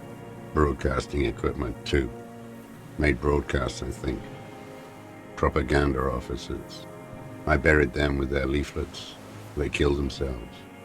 2 young boys. Killed themselves? A lot of our boys did. I spent some winters there. Never liked it. Kept thinking of them. No need to go underground anymore. It's better in the ruins, on the ground. He stares at the ruins of the Feld building. Tell me another thing. The old man looks across the water at the city. It's interesting that it makes you the motorways rising do all of above them. it. Again, you've been hiding here for 43 years? 43 years and 10 months. That's insane. That's steadfast. That's the length of my entire life. Or I don't even know what that is. That's the length of my entire life. It's too long. It's not how a human being should live. But I couldn't just forget what I saw. He just couldn't. You couldn't give up. He nods. But he can now. What have you been doing during all this time? Hiding, fishing, waiting. He looks across the water. Where the afternoon grows late, on Rue de St. Ghislaine, people walk home. Street lights will soon be lit. Further inland, the streets are alive with workers, men, women, children, street hawks and migrant laborers. The temperature is steady. Alto cumulus clouds This form guy's super above new, though. Precinct 41. 2 police Shut up, officers Shivers. step out of the whirling in rags cafeteria. Satellite officer Jean-Vic Mayer inspects a series of burnt black letters That was me. splashed across the plaza mosaic. I did that. Patrol officer Judith Minot I points can't west. believe this The shit. fishing village. She glances at her watch. We meet I in can't 15 believe minutes. this shit. It's a 10-minute walk. The officers go, leaving behind the writing, still smoldering. One day, it says, I will return to your side. Always waiting. For what? For her to return. Her who? Girl child. Revolution. Girl child. The girl child. I come from there, point to the mainland. I can assure you that is not what the people are planning. Or, I've been there, the city is a tinderbox. It may still happen. Or, I've seen it, shake your head. Capital is too powerful. The rich are very well organized. Or, women will always betray.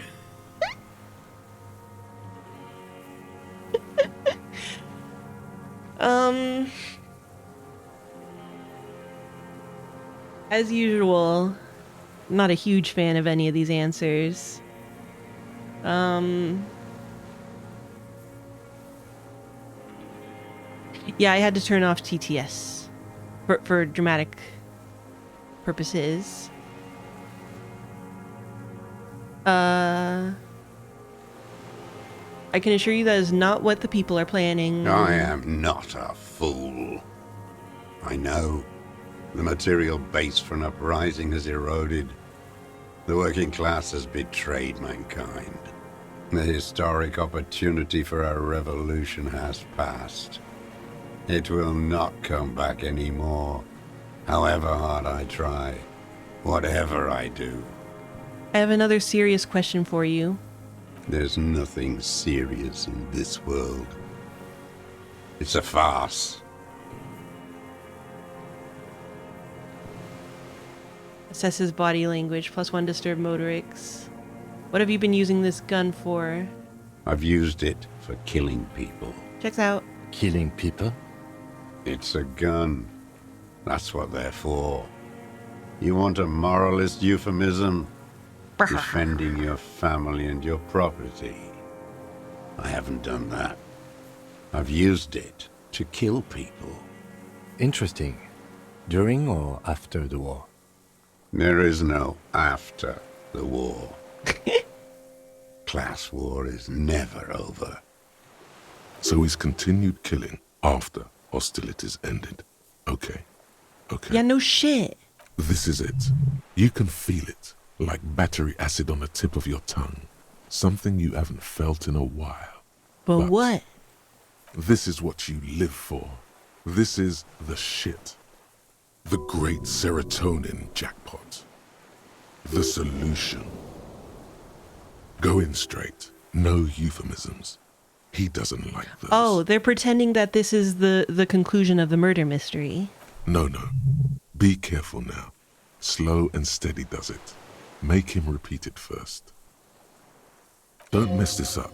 Remember, he wants to tell you. Get personal.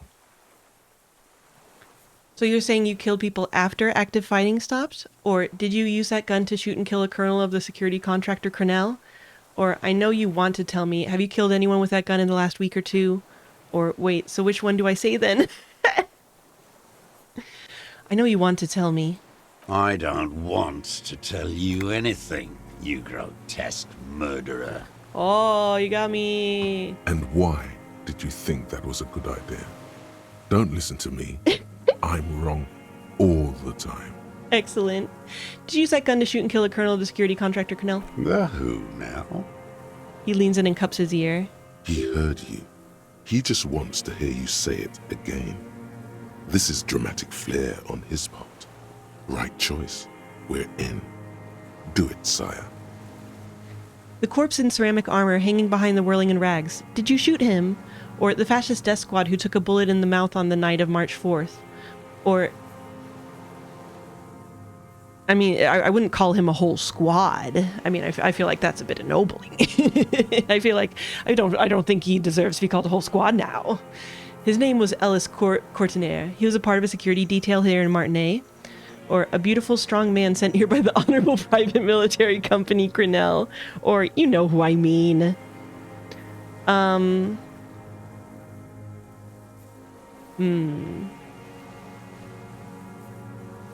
See, like...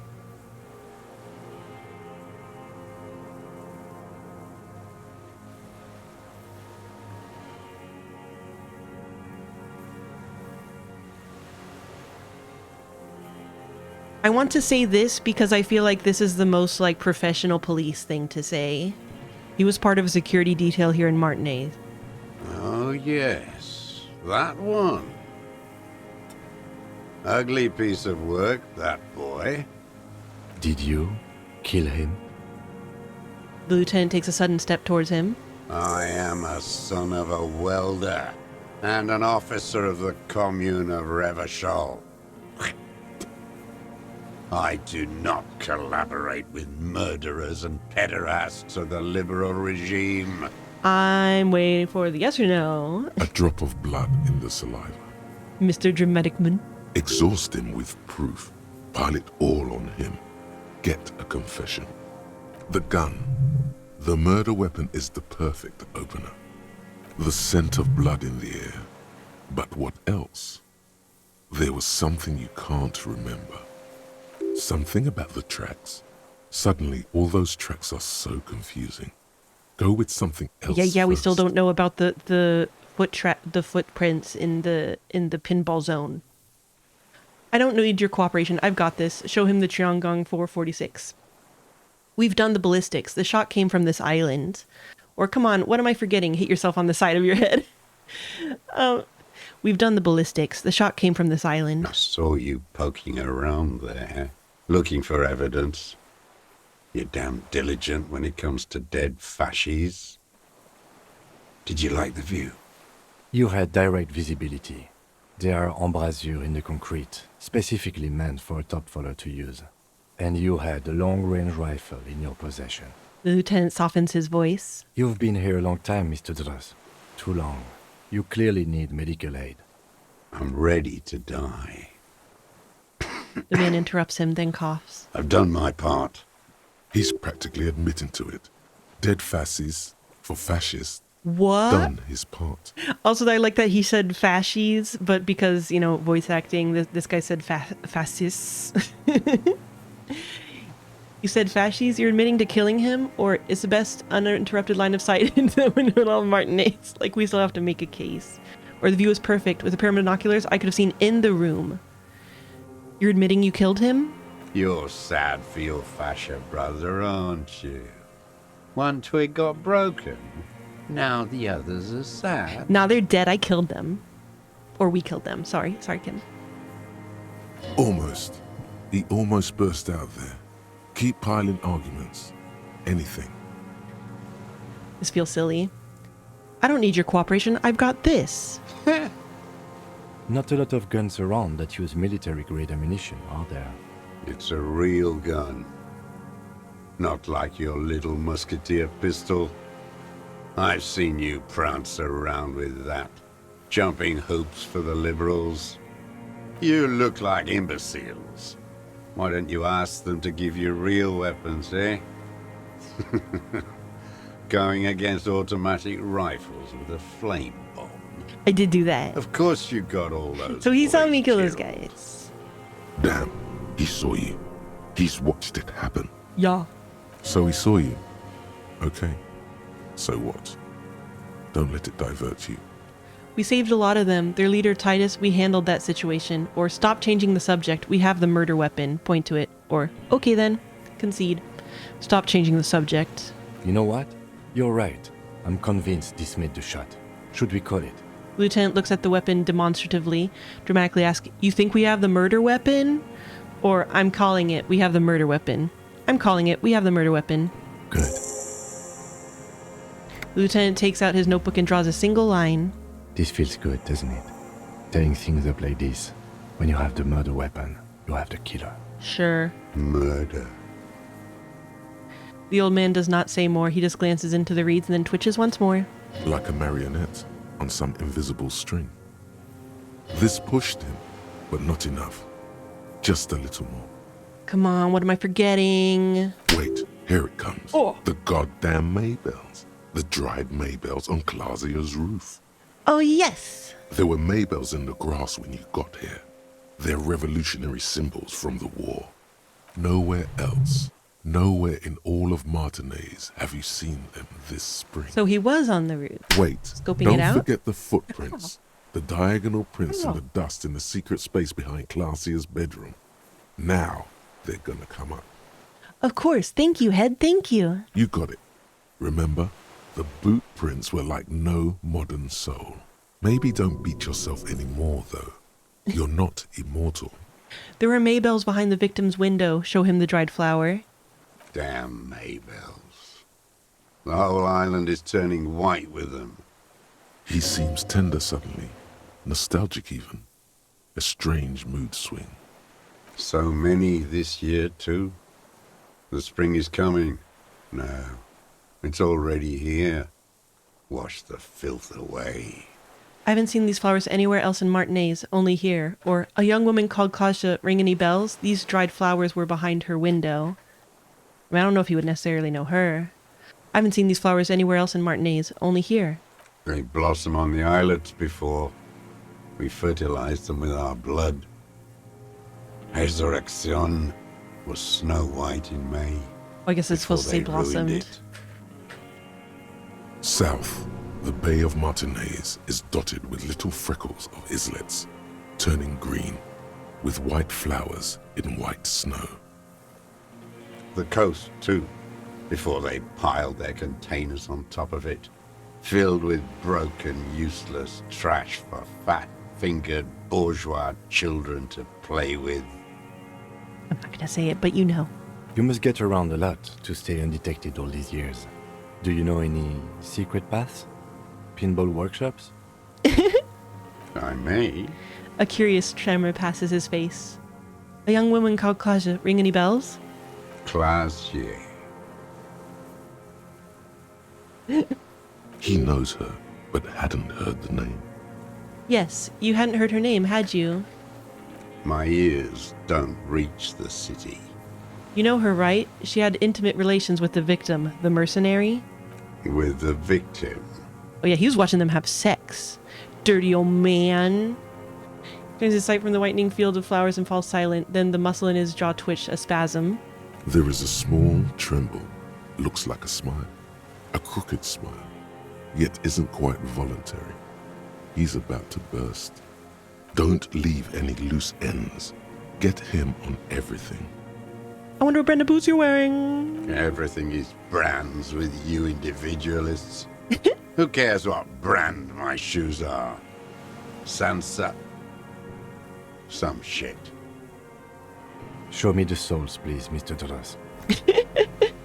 Fucking imbecile. The old man stretches out his leg. A black and white spiral pattern covers the sole of the worn-out old running shoes on his feet. The maker is Sensorique. The model is Cordobe. And the size is 43. So he did kind of know the brand. These are not the unusual horizontal patterned soles you saw in the dust on the floor of the hidden room. They do, however, seem to be about the same size. The size fits, but not the sole. Lieutenant comes to the same conclusion. Wait, maybe it's simpler than that. Sire, he doesn't have to be wearing them right now. You don't fucking say. People change shoes. It doesn't mean you weren't there near the room when the victim died, sneaking around. He didn't even say he wasn't there. Racking those brains, are you? Desperate to report something back to your masters? They must have really loved that dead fuck. The lieutenant gives you a quick sideways glance and nods to acknowledge. The prints were his. You can see it in those eyes. He can't keep them from flickering, looking for something. The old man stares at his own prints in the ash around the fire. Silent suddenly, some strange process within him. A gush of wind. Seagulls in the distance. You know who he was. A coalition-trained murderer. Armored and armed. Yeah, he was a fuckface. Human. The blunt end of a hammer. Dripping with blood. He was a rapist. I'm not saying he didn't deserve it. Or he was a killer, but he was still under the protection of the law. Or he was a soldier too. He was a man. The rapist part, I assume that's something that we would learn from that photo story. That seemed to be where it was going. Because, like, technically, the you know, obviously the one thing that came up here was bait and switch. Yeah, that's the thing. I don't want to buy into Titus's bullshit if that's just what this is based on. But if I don't, then I have to be nice about him. So that's not fair. He does, I mean, okay, don't get me wrong. He seems very rapey. He definitely seems very rapey. I stopped listening to it because we don't talk about that day. He was a rapist. Beating us to the ground, moaning with joy.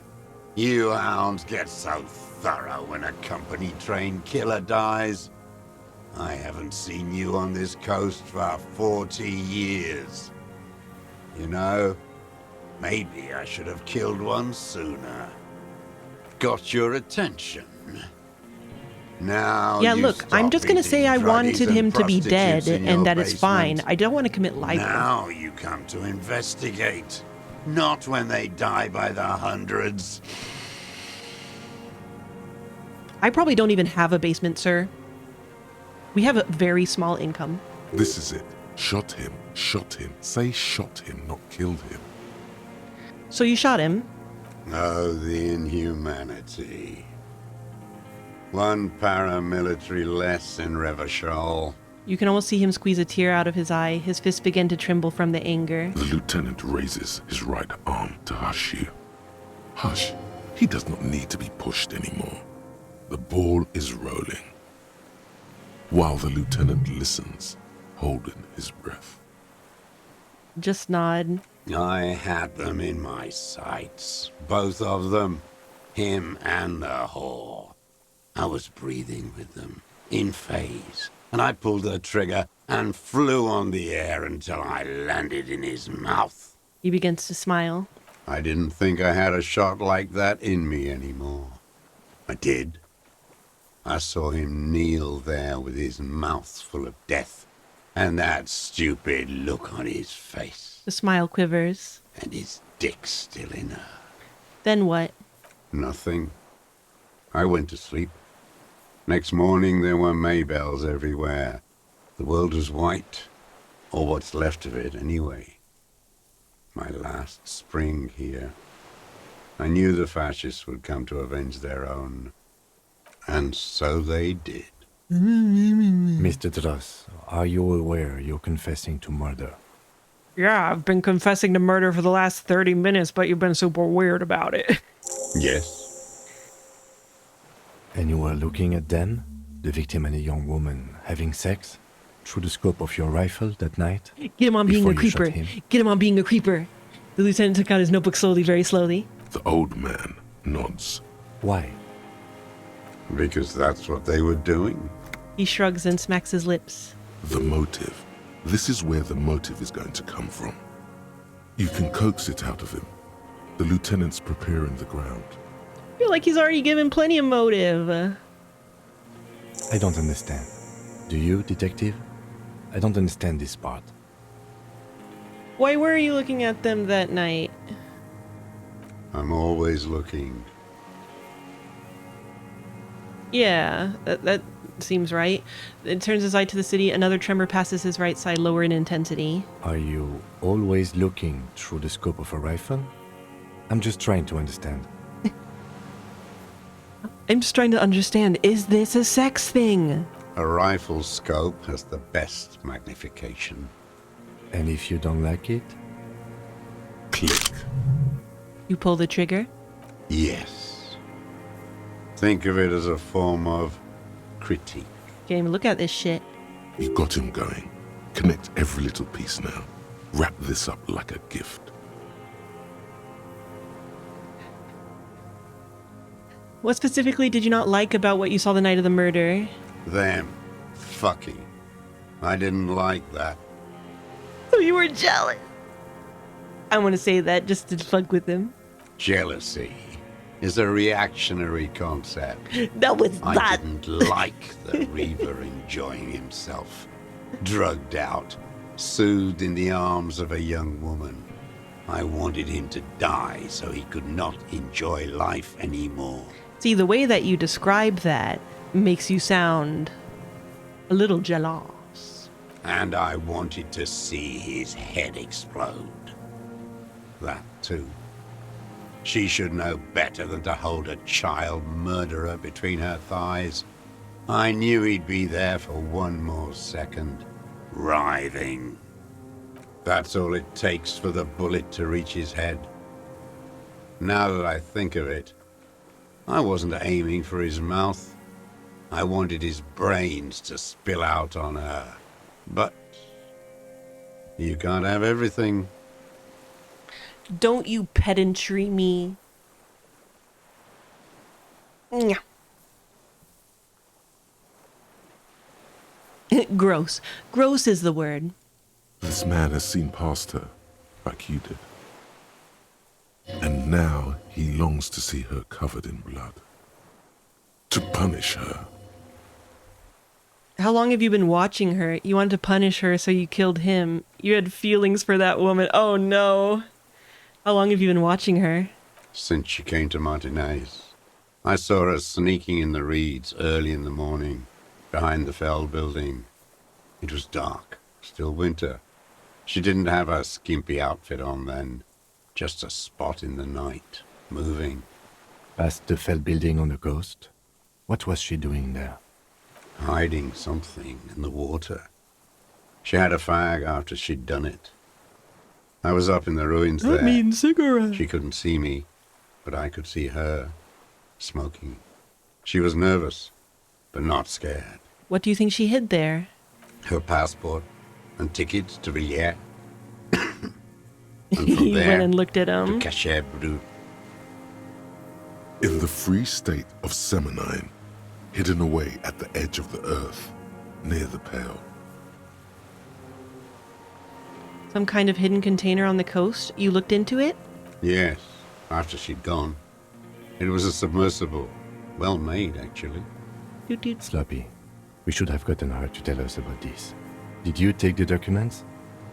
No. I put Truly. them back. It comes back to containers. Why would I take them? I'm not going to phone.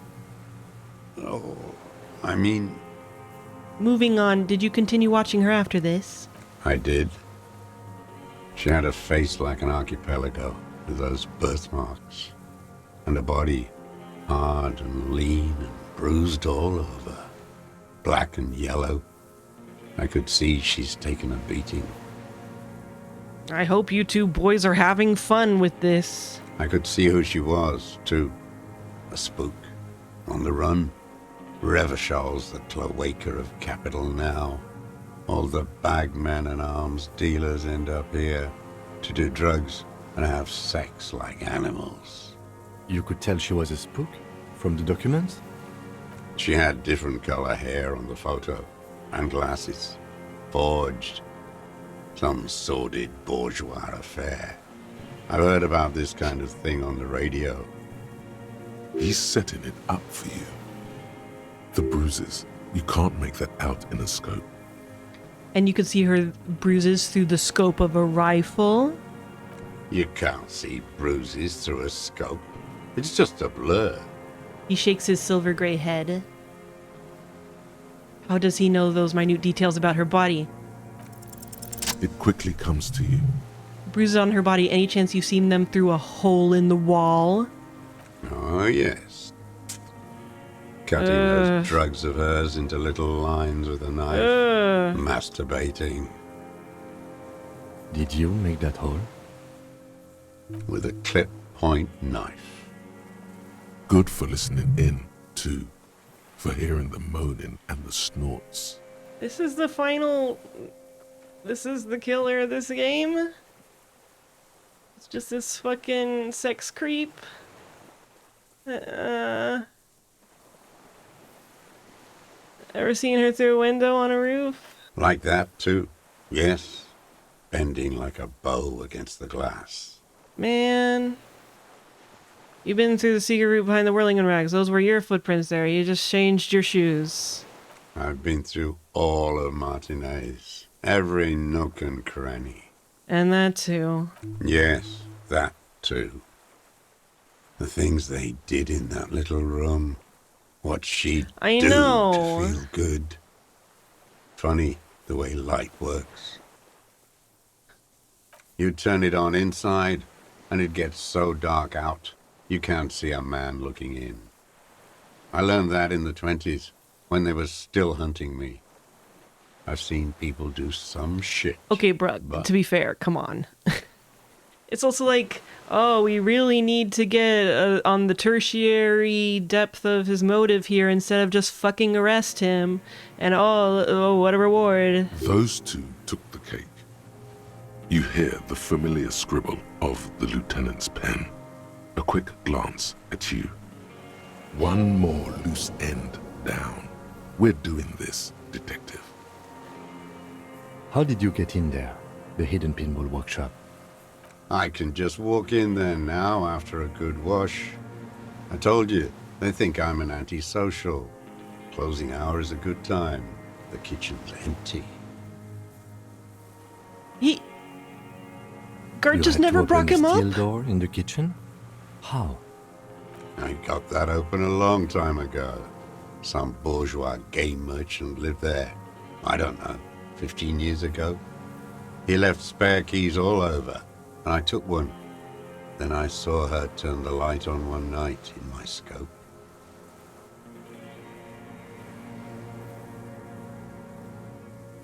Oh, I guess that's true, yeah. Andy found use for it. A spare key, like the one hanging behind the Union box window.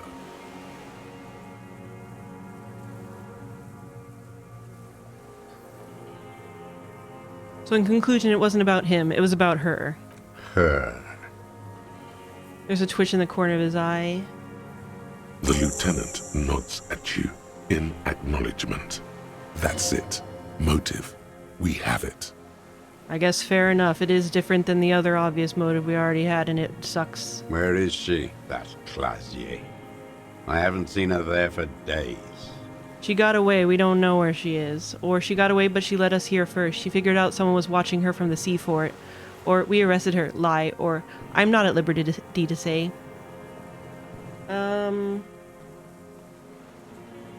She got away. We don't know where she is. Good for her. That girl kept staring into the scope, you know. In the end, this last week, kept staring at the island. At night, crying or smoking on the roof, like she knew I was here. It doesn't matter. Midtown, across the bay. Shut up, of Elysium, Shivers. The oceanic wind washes 40-story towers. Above them, Lusan's Central Aerodrome, a cocoon suspended in the sky by a web of suspension wiring, encircled by hybrid aircraft. Yeah, but there's weird about women and there's this. Shake it off. I don't need this. On the platform, a young woman is withdrawing from amphetamines, barbiturates, and alcohol. Yet still, she smiles among the crowd, fading from your mind's eye. Oh, hey, Kasia. Across the water, on a dilapidated jetty in a nameless village, made of grey cinder block houses with Eternite roofs, 2 police officers and 1 special consultant look across a narrow strip of sea. He's there, doing what exactly, I don't know. Satellite Officer Vic Mayer points at the ruins. Behind that anti-aircraft something. That's why we can't see him. Special Consultant Heidelstein is optimistic. We'll see the boat when he comes. Let's go get a coffee until then. I know this interesting little place. They're not going to try to come after us? His voice trails off as the 3 walk down the jetty. As the men go, Patrol Officer Minnow looks back over her shoulder at the crumbling fortification like a rotten tooth rising out of the water. Good luck, Harry, she thinks. You need something good for this. We could get more. We've got him talking. Who knows what he's seen and done over the years? You could get more out of him. He likes talking. He sure does. Take him in. Bend his arms behind his back and end this.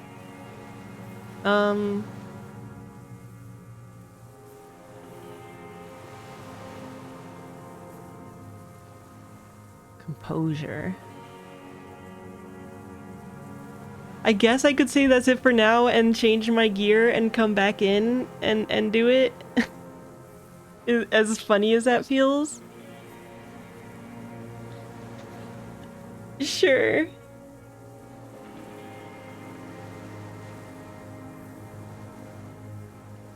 That's it for now, old man. Stay put. Magical girl transformation.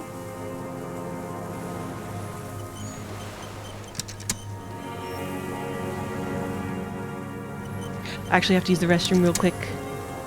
One sec. Whoa! Oh, I didn't mean to walk away. I didn't mean to walk away. When you walk away. Look at them. Oh my goodness.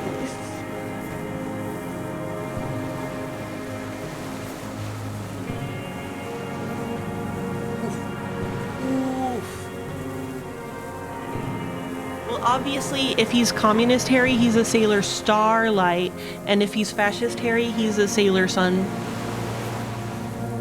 Like the sun, not like someone's male child.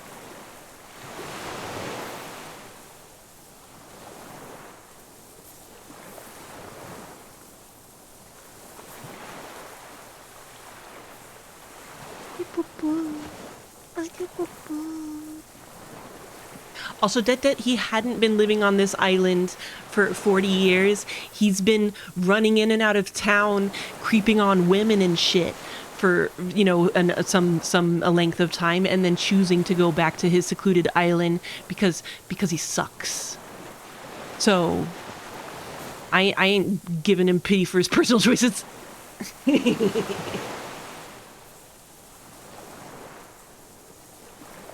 Oh, I think they want food. One sec.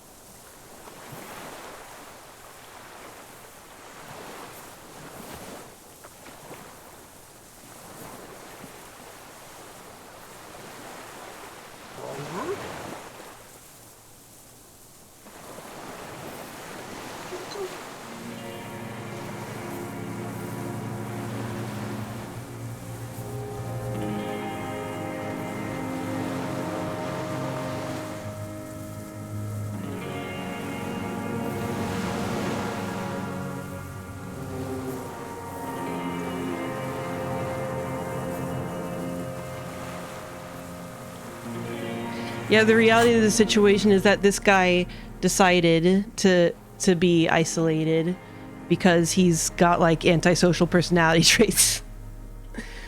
Let's see. Composure.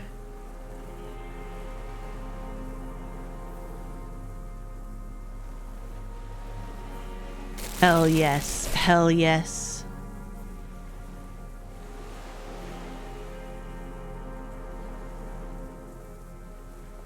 Also massive PTSD, but that gets into a really serious discussion.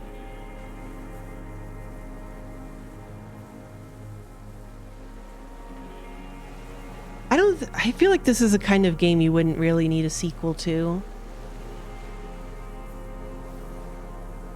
Yeah.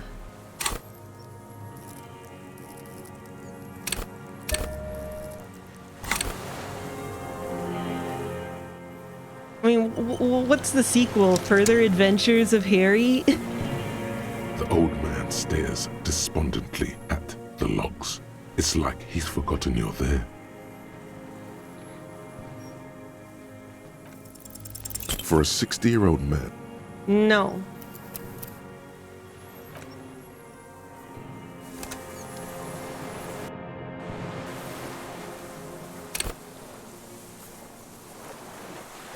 The old man stares despondently at the logs. It's like for a 60-year-old man with stomach trouble, who spent his entire life alone on an uninhabited Fine. island.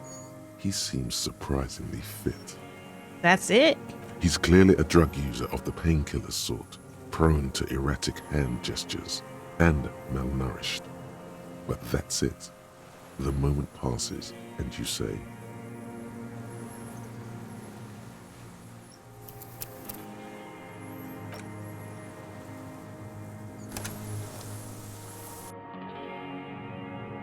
Oh yeah, I guess it was a white check, wasn't it? the old man stares despondently at. What strikes you about this gaunt man is not the stomach pain, or the cough, or the malnutrition. For a man who's spent 44 years hidden in the urban wild, He's surprisingly okay. indeed, he speaks fluidly. His movements are rapid, if erratic. His voice, despite the cough, is there. It is capable of expressing complicated ideas. Above all, he seems animated. Animated by what? His dick. It's a mystery. This animation comes at a cost too. Erratic hand gestures, thought processes cut off like threads as he just stares at the logs or the reeds.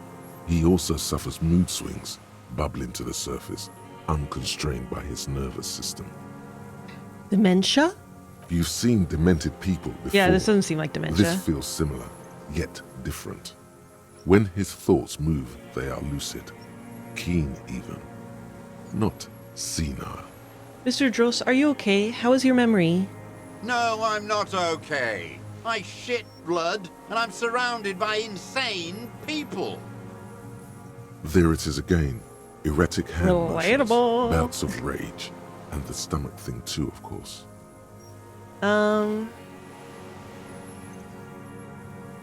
You're under arrest for the murder of Elise Courtenay. What? But you said I would be taken to the... This terror is the sum of all the uncontrollable movements and mood swings he's been exhibiting. Your Wayfarer rights have been suspended.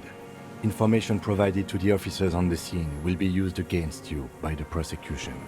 You will be given legal counsel within 1 week and must face court in 44 days. Do you understand? What? Do you understand? But... Kim, he's afraid. Or, do you understand, sir? Do you understand, sir? No, I don't want to. I have to stay here. He looks at the reeds, eyes submerged in growing terror. He's sweating. Beads are forming on his forehead. Your confirmation is not required, sir. Hell Now yeah. on to the boat. First say, does it have room for 3? Why is it 3 in the asterisk? Does it have room for 3? Or perception, hearing, legendary, wait. You thought you heard something, but it's just the reeds. I'm sick of this shit. Maybe we could all fit in there.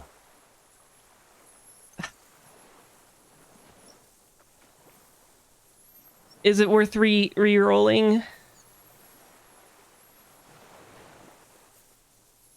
What if it's a cat? Okay.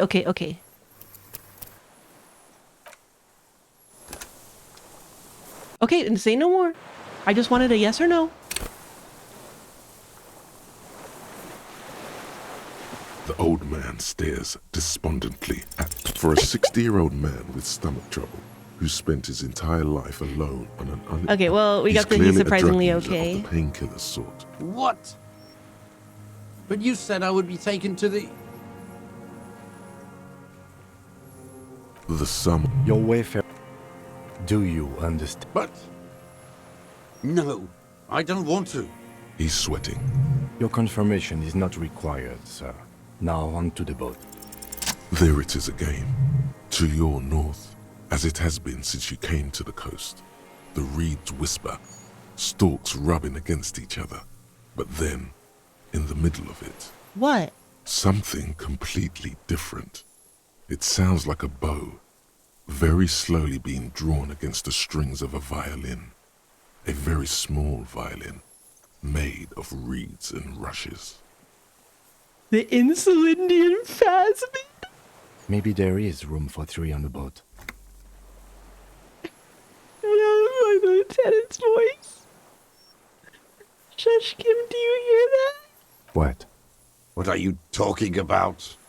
Is this really us? Your skin crawls.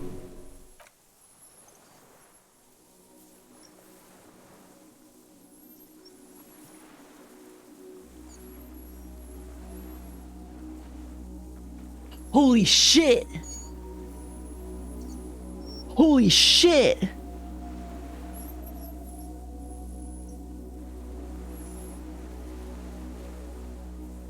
A delicate tangle of arms and legs unfolds from the reeds, limb by limb, to then just stand there, moving its scythe-like arms. It's so in fucking ghostly big. Silence. It's so fucking big. What does that point to it? What are you talking about? The giant stick insect. There's nothing there. The stick insect is over 3 meters tall. It looks straight at you with its tiny pinprick eyes and its grotesquely small head. Don't. You feel your legs shaking under you and your gun hand rise instinctively. There is. I see it. Or I finally gone insane. Put your head in your hands. There is. I see it. Tell me what you see, damn it. I can't make out one small thing in the reeds. Kim, can you see it? I can see it. 4 simple words. Thank God. If he can see, then you're not insane. But that means it's really there, spinning slowly, in absolute silence. Its limbs long and slender. Be very, very careful. The lieutenant whispers and takes a step toward the giant arthropod. Don't take a step towards it! Oh my god, oh my god, oh my god, oh my god. Fuck this whole thing with this sex fest. Stick bug. The creature stands on long stilt-like legs, antennae hanging from his head like a woman's hair, white and curled at the tips. It is no more than 5 steps away from you. Reed-like tufts stick out of its joints. As the insect moves its forearms, it produces a faint hiss, like a reel-to-reel machine spinning after the tape breaks. The hiss is different from the strings you heard before. It says something else in a lower pitch. I can't believe this shit. I can't believe this shit. Listen carefully. You smell... Say something to it quietly, something like, I can't believe this shit. don't be afraid. Nothing changes in the cyclical braying motion of the creature's limbs.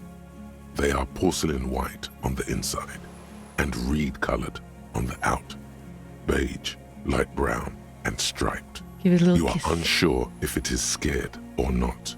Its insect mind is impenetrable to your reasoning. Approach carefully.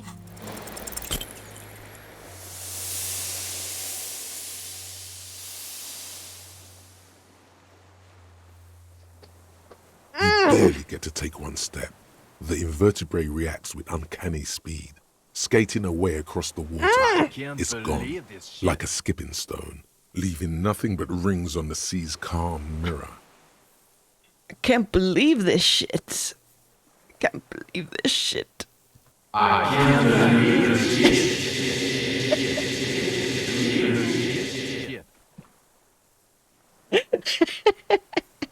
No, of course I'm fucking resetting. Fuck that.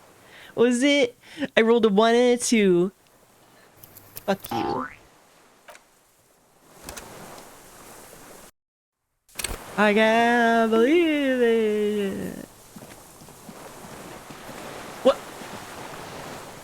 I didn't save? The creature stands on long stilt-like legs, antennae hanging from its head like a woman's hair. Reed-like tufts The hiss is different from the strings you heard before. Listen carefully. You smell... +3, Lena's childhood experience. +1, your corpse will be marked by stars. Not mine.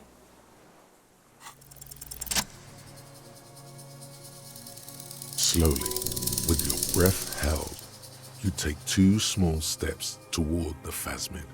The creature lets out a series of ultrasonic clicks that swarm around your head like swallows. Like laughter, a sort of happiness. Oh my god, please have him kill me and this is an alternative ending. Sweat drips from your brow, soaking your chest. You reek of it. Your chemicals. Oh, it is a graphical bug. It's just literally not visible.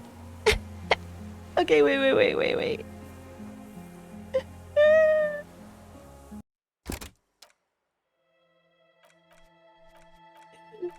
Damn, he's good at hiding himself.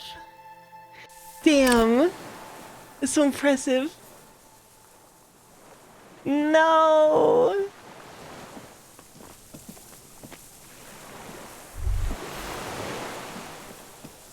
The creature stands on long stilt-like legs.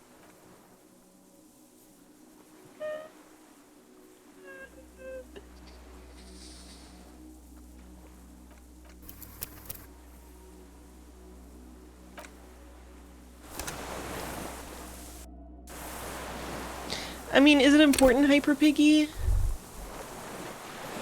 The old man stares despondently at what strikes you about. Indeed, he speaks fluidly. His it's a You've seen demented people before. No, I'm not. There it is again. What? But you said I would be taken to the... I had a 92% chance. This terror is the sum of all the uncontrollable movement. Your wayfarer. Do you But... No, He's sweating. Your confirmation is not required, sir. Now on to the boat. There it is again. Something completely different. Maybe there is room for 3 on the boat. What? What are you? Your skin crawls. Okay. Come to me, my stick bug friend. Come. Whoa, it still can't load it.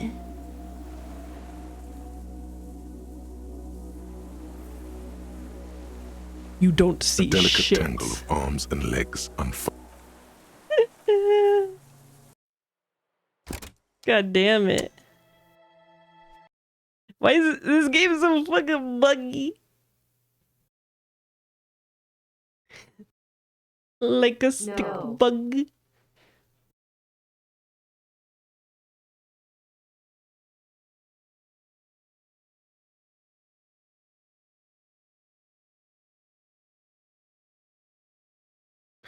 Stick bug. It's like, Melanie seems to be fucking hating this part. We must do something drastic. Stick bug. It's loading up.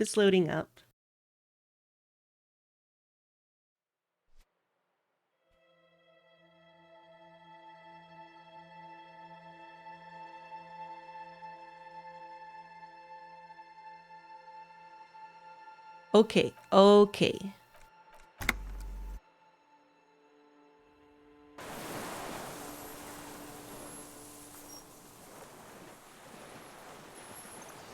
Stick bug.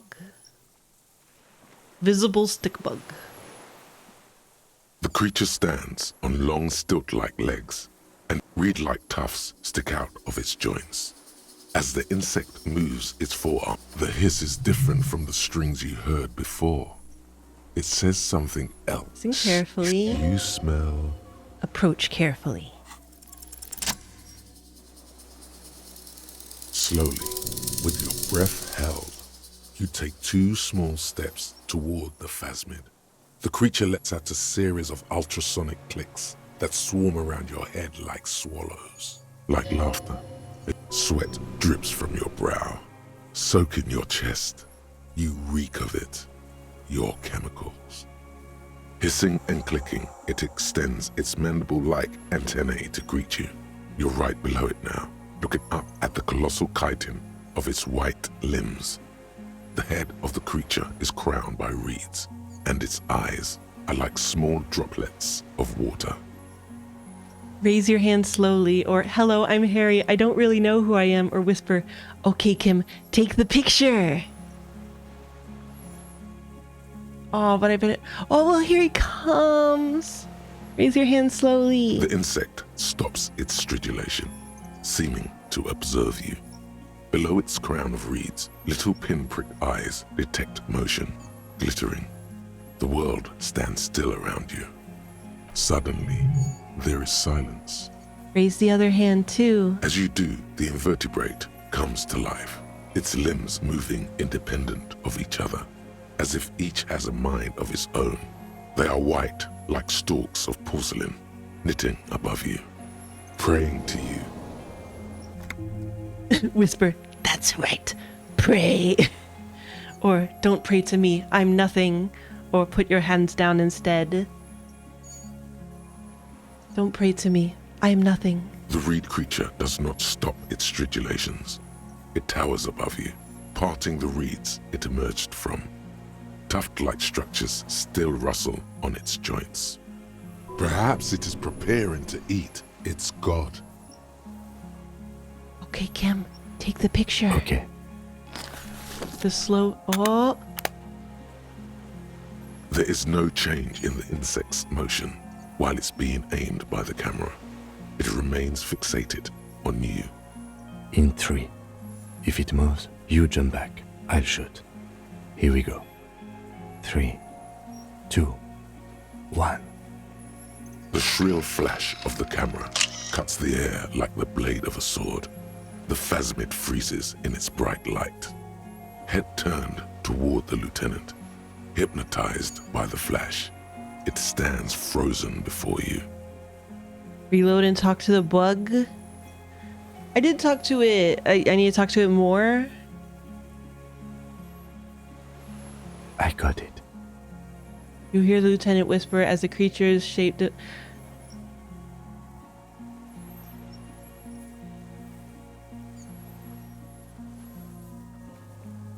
That's a Wait, I thought I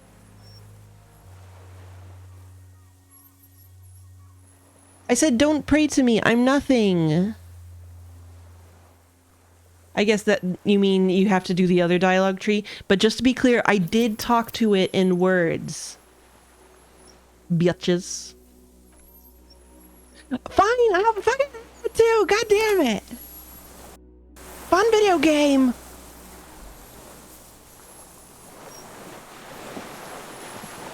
The creature stands on long stilt-like legs, antennae hanging Isn't from my its Inland head Empire like a woman's bitchin'? hair, white and curly at the tips. It is no more than 5 steps away Not from bad. you. Reed-like tufts stick out. The hiss is different from the strings you heard before. It says something else in a lower pitch. Listen carefully. You smell. Say something to it quietly. Something like, you exist. A sudden chirrup fills the air.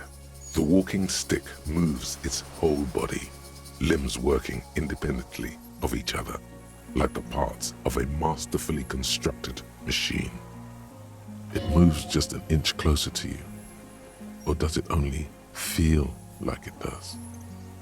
Something in its body language has changed, just slightly.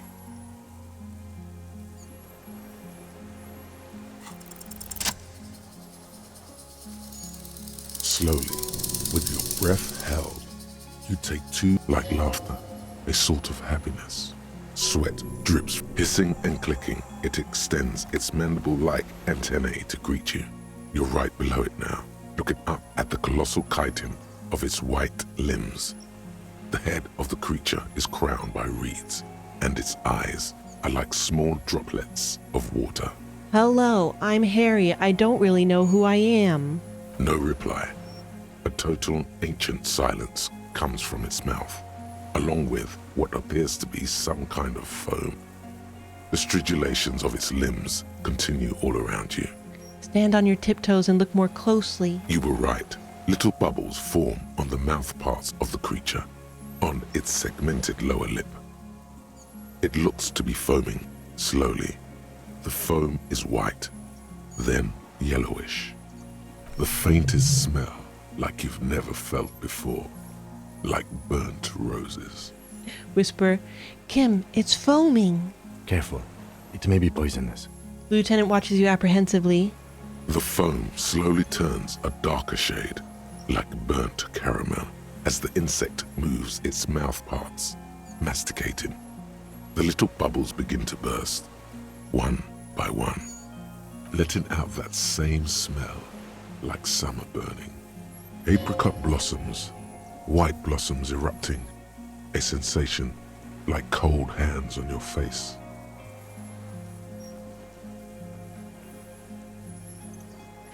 "95, 97%, and you were so worried I wouldn't have high enough Inland Empire?" +1 spoke to the hanged man. +2 did not give up on Phasmid. +1 knows of parthenogenesis. Boom. I exist. I exist too. Or I am a detective. Or is this a dream? What is happening? Or what exactly are you? Or I have to say goodbye now. I have no more thoughts. That was all. I exist too. Tell me what it's like for you. Fire burning, or it's wunderbar, or I'm ill, or if I tell you what will happen. I like that one. Then I will tell you what it's like for me. I'm ill. What is your illness? My body aches, I'm bleeding, or I'm ill in my head, I'm insane, that's how it is for me. Or in my heart, for me it's sadness, input after input. I'll say that one. For me, it is not like that. I have states, not the emotions. For example, I experience excitement at unexpected sugar rewards. But that is not important.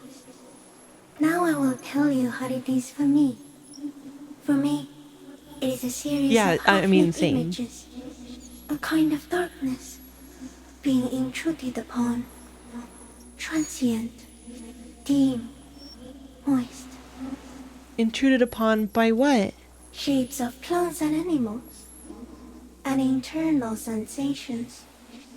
A swarm of sounds, tiny vibrations on the inside of my forearms. All speak of complexities totally beyond my understanding. I am at the end of a narrow funnel, weightless, so light, it only feels like something to be me. In truth, perhaps I'm nothing. I certainly do not have a soul, and if I did, it would never ache. You're the type of animal I would like to be, or I'm glad to be me, an incredibly sensitive instrument, or the fuck is happening to me right now?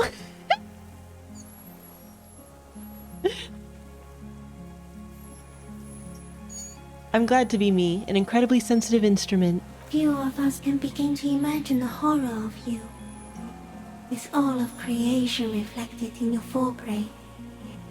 It must be like the highest of hells, a kaleidoscope of fire and writhing glass. Eternal damnation.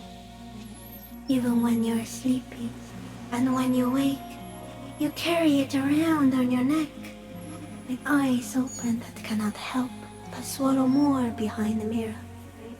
I feel great, mute empathy for you. It's hell, I changed my mind, I want to be you. Or it was very disorienting at first, but I'm keeping my shit together. I can say that one. That must be incredibly hard.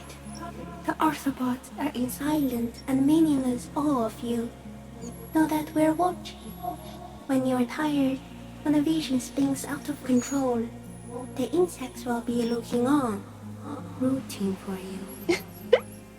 And when you fall, we will come to raise you up. But from you, banner-like, blossom from you and carry you apart in a sky funeral. Yay! In honor of your passing. Thanks for But eating not me. me, because I'm just a leaf eater. In honor of your will, Lieutenant Euphrator, that you kept from falling apart in the face of sheer terror, day after day, second by second. Detective, arriving on the scene. I am a detective. So am I. I was born to detect sucrose rewards and semiochemicals. What were you born to detect? Also that. Or the killer. Or I was born to detect you. I want to say that. I was born to detect you. Yes. No one detected me for such a long, long time. For thousands of years. I dithered, out of sight. Trapped myself in greenery. This is my masterpiece, or no, this is just an accident. I don't want either of these. I guess this is my masterpiece. No one believed I exist. Almost no one. Until you came, detective.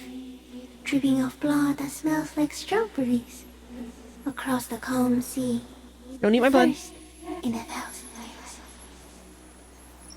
Where does this come from? All this around us? The world? Not even the birds know that. Not even the water lily. We need to know. Perhaps it's sent to us by God? Or then all we can do is beat our fists against it day after day with no answer. You can also eat it. If it's a leaf, you can put it in your mouth. Yum yum. Or read.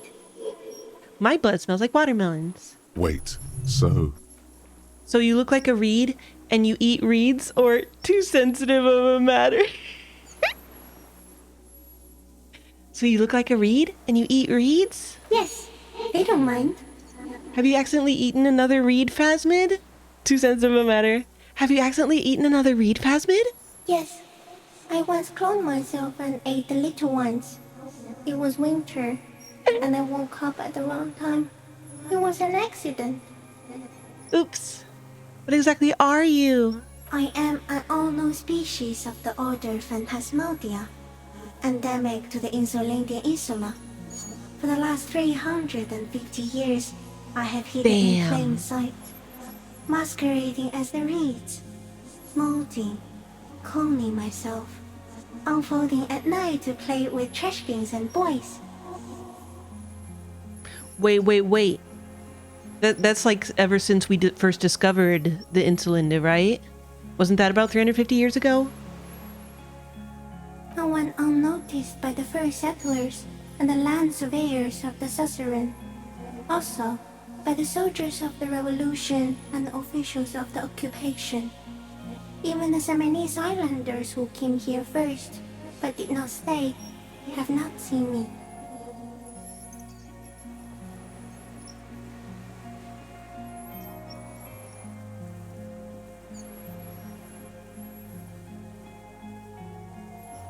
Boo!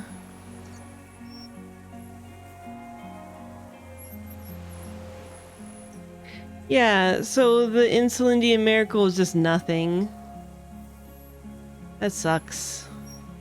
I have stayed hidden through 4 forms of government and 2 scientific revolutions until I was accidentally discovered by a detective of the citizen militia in Rebelshaw, district of Martinez, March 51. I know, but it still doesn't feel like it's supposed to be. I think it's 2 different versions of the canon interacting. I don't think that that whole dramatic moment is supposed to be just some racist misconception. It doesn't seem right. It's so weird. I have to say goodbye now. No, there is one more. No, there are no more thoughts of all the creatures I've met, you are the kindest. Of all the creatures I've met, you are the scariest. Of all the creatures I've met, you are the most beautiful.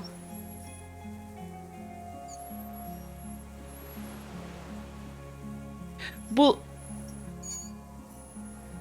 I mean, they were still in the Insulinda, though. It's not the Insulindian miracle.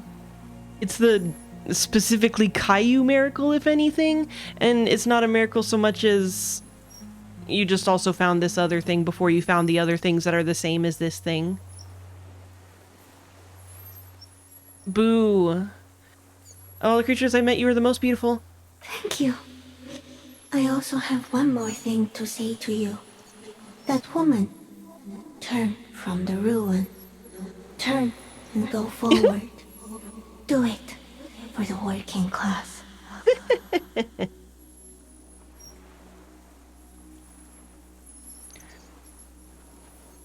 I will try. She was middle class. It doesn't take a 3-meter stick insect to tell you that. Okay, Kim, take the picture. Okay. There is no change in the insect. In 3. The shrill flash of the camera cuts the air like the blade of a sword. The phasmid freezes in its bright light. Head turned toward the lieutenant, hypnotized by the flash. It stands frozen before you. I got it. You hear the lieutenant whisper as the creature's shape develops onto photo paper in his hand. A polychrome ghost of white streaks against the reeds in the sky, and you as a shadow before it. For all time. Slowly reach out and touch the creature's whisker, or carefully pet its scythe-like forearm, or we got it, back off. Reach out and touch the creature's whisker. The antennae hang from a great height. With your hand shaking, Struggle. you barely touch the tip of the left whisker. On contact, the kiting curls into a spiral, like the tip of a poison ivy. Its touch on your fingertip feels cold, ticklish. Yeah, and also it's not like a counterpoint to what I'm saying. It's just you saying trivia things you know. It is surprising. I've seen that line too. The curly end of the whisker, like a young vine. It's even a bit wet. Be careful, detective. It's moving. Look at your finger. You were right. It glistens with some kind of moisture. The creature in front of you stays frozen. Lick your finger. It tastes like sugar. Very faint. Nim, nim, nim, nim, nim. The anthropod towers above you. Tufts of reeds pointed from limb and head alike. Odorless, mostly comprised of water. Carefully pet its scythe-like forearm. The limb before you is incredibly light, like eggshell. It's much lighter than a reed. You feel a soft push could tip the creature over.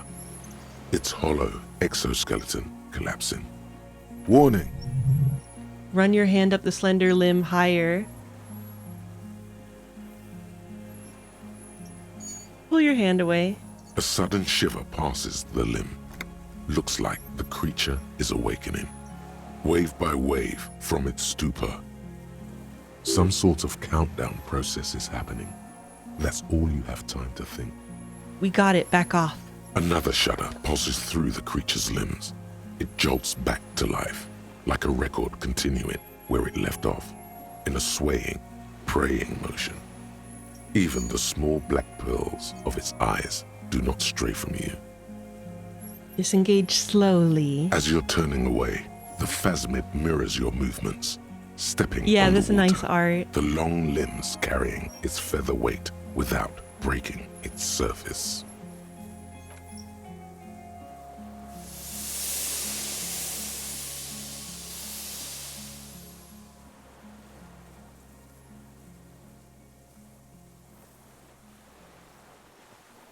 Look, if you want to learn And more about communism just or like who that, you should hate, It's gone, skating Go- away across check out the sea's Wikipedia. calm mirror like a skipping stone, leaving nothing but circles on the water. yeah. And something under it. In the place it stood, bobbing there, among the reeds, a collection of items. Loot. It's gone. Lieutenant looks north with his hand raised to his brow. It can walk on water? What's that in the reeds? Looks like a nest of some sort. We should have a look. It can walk on water? Babe, Apparently, please. yes. Like a water strider. Babe, please. Only, I've never seen anything like that in my life. I mean, it's... Oh, I see what you mean. Like what we heard the bug saying wasn't just our imagination because it had a lady voice. Like the very real spirit of the city and whatnot. What now? What now? He put his hand into the ash. It's dirty and black. In some kind of strange, semi-catatonic state. Our suspect is not looking so good. We need to check on him. Whatever.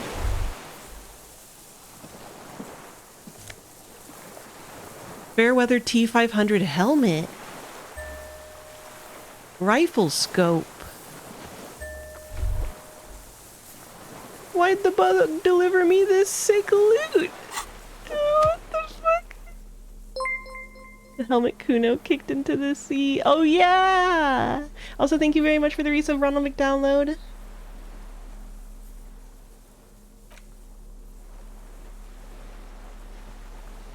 This monstrous-looking bug-eyed ceramic helmet was in the phasmid's nest. It still has some reeds sticking out of it, and it smells of seawater, but it's otherwise wearable, if not exactly comfortable. Putting it on feels scary somehow. +1 half-light, head's a battering ram. -1 suggestion, a fighter, not a lover. Boom boom. Brr.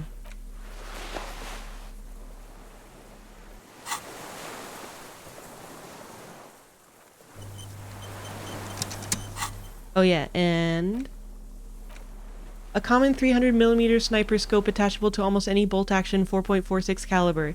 It uses an older style non-dotted range-finding reticle. Seaweed is still stuck on the lens and it suffered water damage from its time in the phasmid's dowry. Ooh, looks like y'all got in trouble. What is it? What do you want from me? I can't go. Anyway. Something is very wrong with him now. Sir, how could you not see the phasmid? See? He stares at the reeds and falls silent. Mr. Dras? Did we just break his brain? The man does not respond. He keeps staring, black eyes glazed over and bulging from their sockets. His gap-toothed mouth shaking.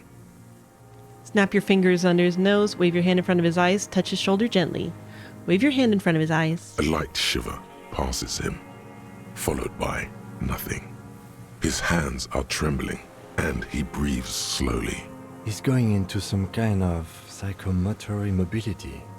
The good news is he doesn't this have sight solves our problems. Transportation problem, doesn't it, Mr. Dras? The trembling mouth appears to sigh. Solves our transportation problem? Oh, just because he won't resist? Between this and the broken tire he's used for a boat, I think it's safe to leave him here while we go and get help. It will need to be medical first, I'm afraid. What if he's faking? What has happened to this man? Old age and shock. He looks at him, then you. I think it's the phasmid. Yes, the arrest and the appearance of the phasmid, the combined stress. But you think it's something more than that, don't you? There's much more. Remember what it said when it spoke. He couldn't see it, Kim. It's just the reeds for him. Or he's been here for a long time. Who knows how much of it in its company.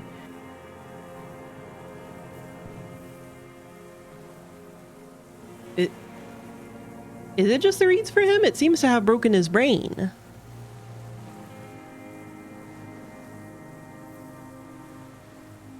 He couldn't see it, Kim. That could be part of the shock.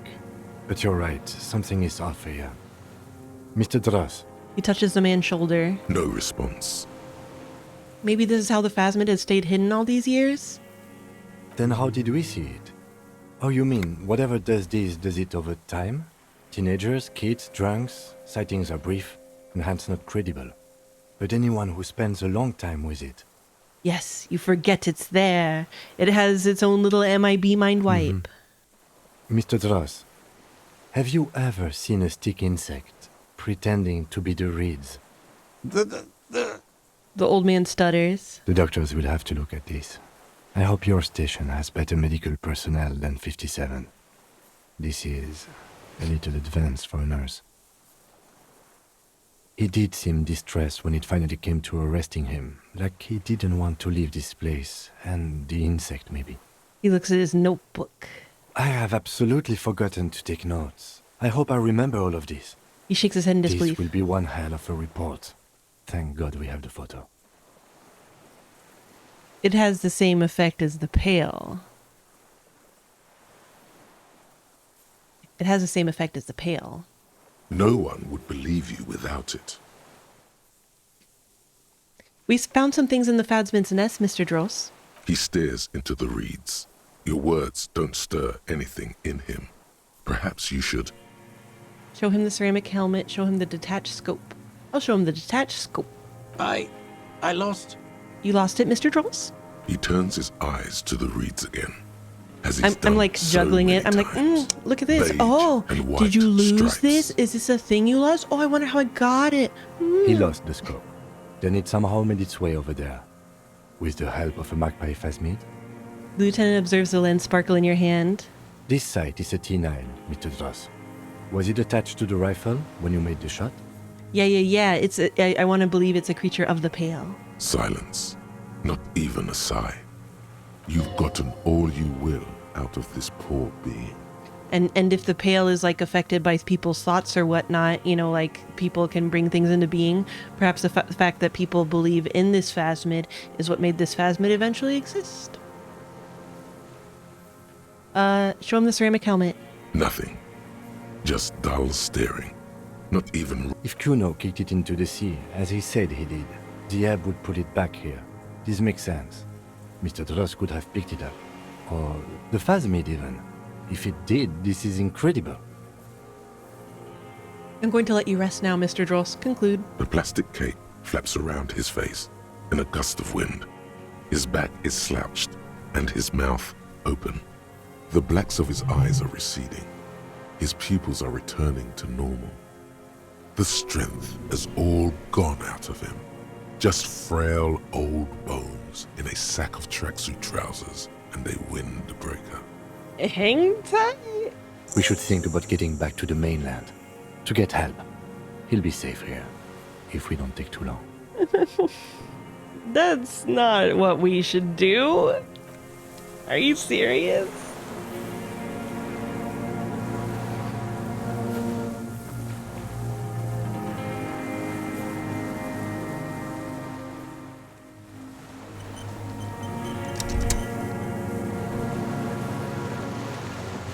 That's dumb.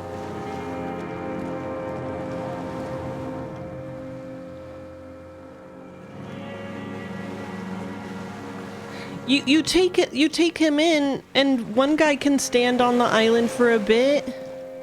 If that's really the issue.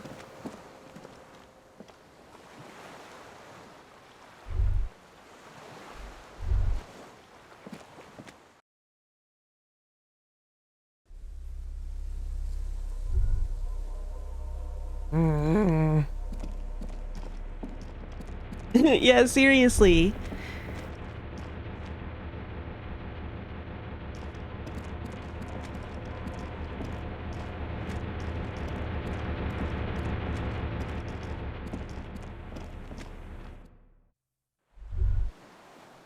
ICM? This feels familiar somehow.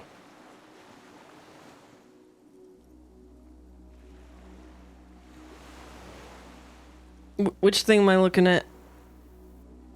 Kim, what's the ICM? Insulindian Citizens Militia. It's the official name of the Communards Army. The black and white army of the revolution. Sounds an awful lot like. RCM. It does. Why? The RCM may descend from the ICM. This has come up before. May? It's impossible to say. It was chaos after the war. The name was good for getting people to join us. Revachol West was mostly workers and criminals. Nice political thoughts rush through your neocortex. A mediocre athlete would hand from dragging around his body on a busted crutch. But not you. You're thinking about politics with blood dripping down your thigh.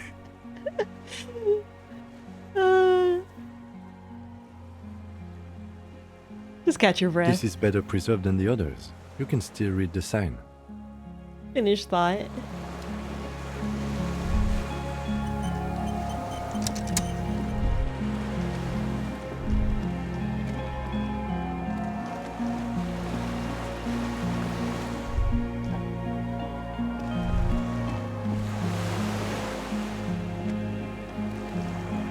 I know, The that's skiff so is left swaying field. on the waves by the dock.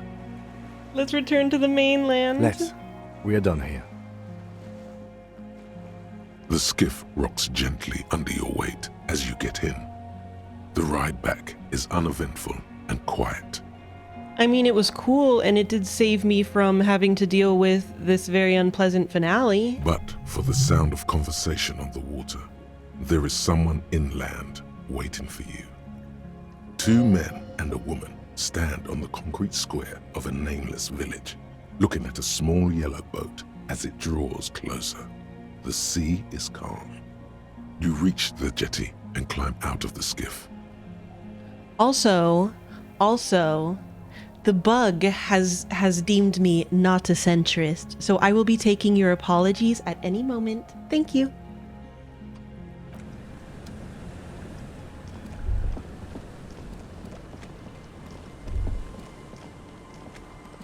You don't dare question the wisdom of the bug, do you? I can't believe this shit. Do you?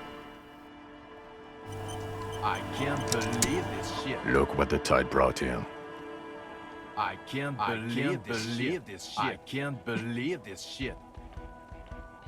Look who it is. I can't believe this shit. I can't believe this shit. I can't believe Now, this I don't shit. know why you guys are throwing this image of this completely unrelated gentleman at me while we're meeting with our partner. Does the man with sunglasses, suddenly his expression changes and he tilts his head. I can't believe this shit. Harry, you're bleeding all over the place. You're half dead. Whatever this is, it is completely can't unimportant believe this compared to what you've just seen. No shit. This is the man with sunglasses from the Whirling in Rags. I can't But believe where are this his shit. sunglasses? Visual calculus. Wait, you're the man with sunglasses, or forget about all this. There's a giant, or no one else seems bothered by the bleeding, or who are you people? No one else seems bothered by the bleeding. Bothered by it? Harry, you look like you need a fucking organ transplant. Oh, fuck it. Let's not get into that. Forget about all this. There's a giant... We're not forgetting about anything. Look at you. He points at you with both hands. I'm just imagining him pointing, like, with the pointer finger with both hands, like, hey, hey. Wait, you're the man with the sunglasses. That's right. And you're bleeding. Who are you people? Hello, I'm Trent Heilerstein. I believe we've met on several occasions. This motherfucker. I'm your goddamn partner, Jean Vicomar. And this is your special task force. Or what's left of it. Also, I don't like that you aren't allowed to acknowledge that you know who they are. Special Consultant Trent Heilerstam, Patrol Officer Judith Minot. Hi. We've come to scrape what's left of you off the pavement. Lieutenant Kim Kisuragi, Prison 57. We've just come from the island, where our investigation led us. The scene is making even him feel as though he has to justify your actions.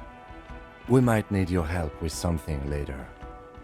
He had suddenly regaining his confidence. As if he recalled that he's in fact a decorated police lieutenant and not a naughty boy. Naughty boy. But this is clearly a departmental Stinky matter, boy. so I'm going to leave you to discuss it among yourselves. Thank you, Lieutenant. Or way to feed me to the wolves. Or no, Kim, you've got to have my back. Let's destroy them. Thank you, Lieutenant. It's good to meet you, Lieutenant Kitsuhagi. Lieutenant. She says warmly, flashing the lieutenant the tiniest of smiles. Letting the lieutenant know he shouldn't feel embarrassed over the shitstorm that's about to befall you. What is this about? Ari, we want to help you. Trent, I believe this is where you come in? I don't quite know what I'm doing here. I was asked to participate as an expert. I think I need to manage your expectations a little. I'm at best an enthusiast in cognitive science. My background is in something else entirely. I engage in neurology on a merely theoretical level. In fact, I should probably get going. Wait, is this guy even a cop? No, Trant, it's too late. You're part of this shit now. What have you got to say for yourself, shit kid? What does he have to say for himself? He left you to can't catch the believe this bullets. shit. Shit, kid. What an interesting moniker. Yeah, he was like vacationing with his son, showing him the printing thing. Did I ask him for money? Oops. Oh yeah, I did. What's a shit kid? Or how did you know I was here? Or you aren't the man with the sunglasses at all. You're not even blonde. Yeah. He talked about the Wompty Dumpty Dom Center.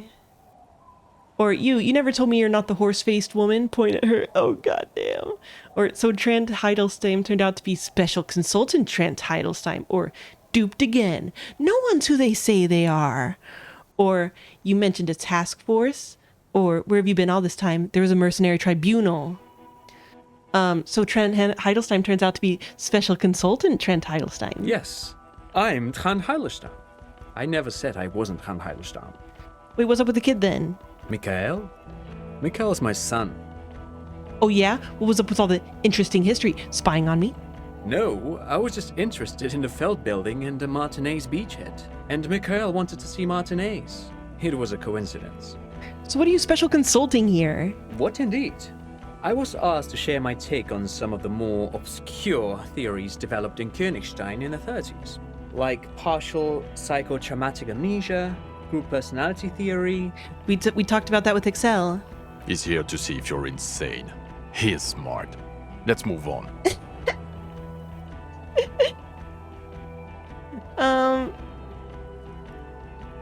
You mentioned a task force? Yeah, Major Crimes Unit, under Lieutenant Dubois and Vicomar. Ring any bells? Refresh my memory. Who else is in this? Or, yeah, totally, I get it. Major Crimes Unit. Refresh my memory. Refresh your memory? It's a goddamn Major Crimes Unit. There's you, me, Jude, Trant fucking Heidelstein, and Guillaume Baby. Okay, so he is in it. I'm technically just a civilian advisor. Oh, fuck you. You're part of this shit show. Yeah, first, who's Guillaume Bevy? Oh, that's an interesting story, actually. Guillaume Bevy is a police reporter who joined our team. He was really good. Then he left because he lost faith in your ability to lead the unit. Other people have left too. Good, smart people. People we won't get back. Only me and this really patient patrol officer are still here. And Trant because I'm forcing him to stay. Because he's a pushover. Is this Guillaume Bevy blonde and partial to sunglasses? No! No, logic, no! Why is this a success? No! Is Guillaume Bevy blonde with sunglasses, like you were? See? There. He's getting it. I was impersonating him. Look at me, I'm G. Bevy. It was going to be funny, but then you really did have brain damage. So not so much anymore. I see. He sincerely thought it was going to be amusing Aw. for both of you. Okay, so what does the unit do? It's a major I can't crimes believe unit. this shit. We clear the desk of cases so Precinct 41 doesn't look like the worst station in town. We are shit tier now, Harry. Because of you. The 41st isn't... He trails off, not wishing to finish the sentence. Where have you been all this time? There was a mercenary tribunal. God damn it, Harry. He shifts his weight, crosses his arms, and looks you in the eye. You told us to fuck off. You said we're cramping your style. Your detective god. Fuck everything. All will burn. Detect or die. Wait, so you let me face a squad of trained killers alone just to teach me a lesson? Or all will burn, Satellite Officer Vicmer. Make no mistake about it. Or why didn't you detect or die then? Or why would you leave a literal police god? Or I said all those things. I'm not like that anymore. Wait, so you let me face a squad of trained killers alone just to teach me a lesson? It wasn't like that. Fuck you, Harry. We didn't know there was gonna be a tribunal, did we?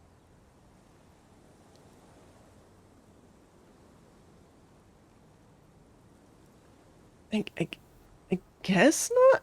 What were you doing? Were you just... It's like I showed up and no one has been gaining any information this entire time, even when we're going around all talking about it in the open and shit. Fucking Radish Lady wasn't. These guys weren't, even though they were hanging around the whole time. It's fucking idiots. Everybody's so dum-dums. Yeah, they're the group she was talking about. That makes sense. Why didn't you detect her die then? Oh, you think it was cool you saying that? Aesthetic somehow? You were crying when we got here, breaking things. You said we were going into the abyss. None of us wanted to see the abyss, so we fucked off. Like you told us to.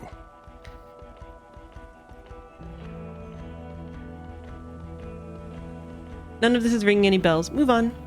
The bells aren't ringing because you have brain damage. Trant, this is where you come in. How bad is it? Well, he doesn't have visible tremors, he talks without slurring, he can drive a boat, he's standing, reasoning. Kim drove the boat. All good signs, but complete retrograde amnesia, episodic and semantic. Meaning, you forgot both who you are and the definitions of money, Isola, Pell, and so We on. did forget what money is. As displayed in the station call, our interactions with him, and I don't want to be a snitch, but also mine with him before when Harry did not seem to know who I was. It's all very interesting. Interesting? Yes, interesting. I have my theories, but I would like to hear Harry's thoughts first.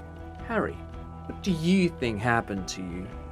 Neurologically, psychologically, and... I like this doucher. Why not socioeconomically?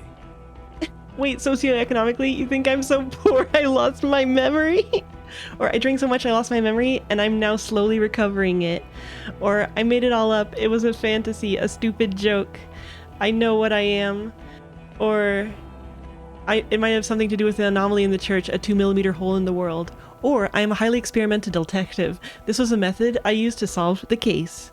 Or something so sad happened to me that I couldn't be me anymore. It was a defense mechanism. Okay, so first I have to ask, wait, socioeconomically, you think I'm so poor I lost my memory? Not when you phrase it like that. But I don't think critical theory... I know everyone thinks this is far-fetched pink academia, but still, I don't think it should be off the table here.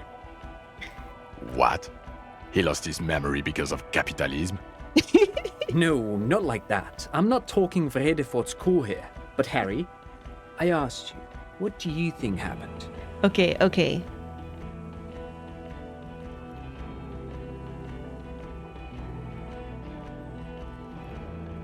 Well, if it is like one of these, I can only choose one of. I guess the first one was so like jokey that it doesn't count that one.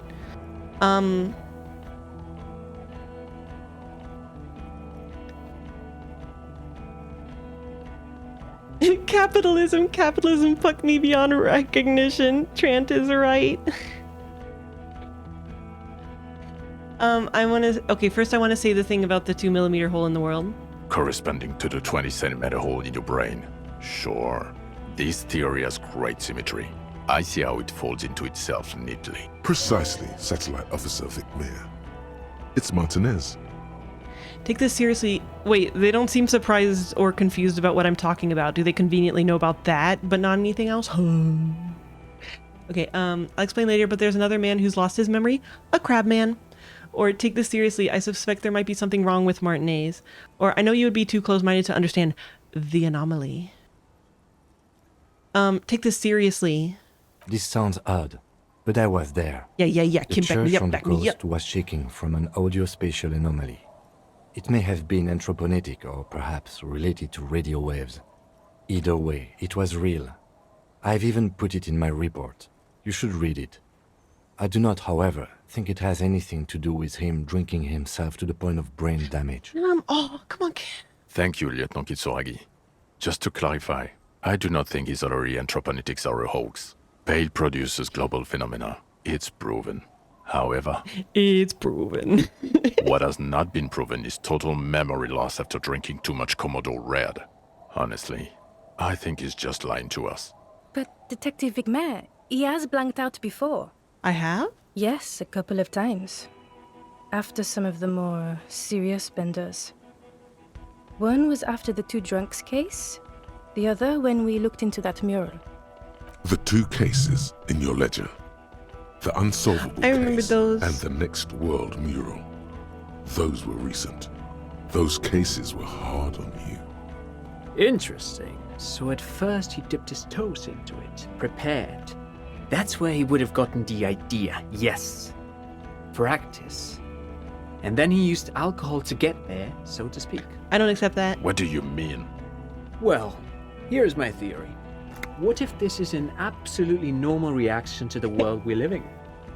What if this is not a significant anomaly at all? Something to be explained, approached as a defect? What a doofus. Look at the sensory input here. He gestures towards the scenery. Look at the ruins, the neon. Listen to the radio, the multitudes, the people. Live here for 40 years. As a police detective, he's like a magnetic reader on the world tape, to borrow a known metaphor. Harry's been pushed flat against it. Total input. Hardwired to the free market. He nods just needed confidently. for its end. Okay, Trent, thank you. That's absolutely meaningless. I'm glad we brought you. Will he or will he not be able to work in the major crimes unit? Is he a cretin now? I want to know that. He's not a cretin, and he is able to do work. I can't If not in his believe previous this shit. leadership role, then as a line detective.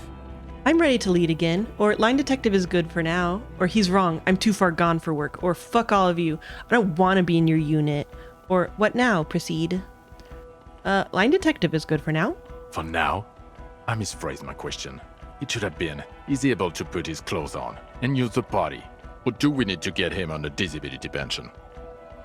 I should still be able to get on a disability pension even if I can put my clothes on and use the potty, Jean. What now? Now nothing. Now we're just going to stand here. Just stand there. Yeah. Just stand there. It's cool. Really? No. Now we discuss that. What the fuck did you do to a motor carriage? Why is it there, Harry? Hold on, in the ocean? Feign ignorance. Or it was stolen by Jacob Ue. Or that wasn't me, it was stolen by traffic hooligans. Or I drove it into the ocean when I was drunk.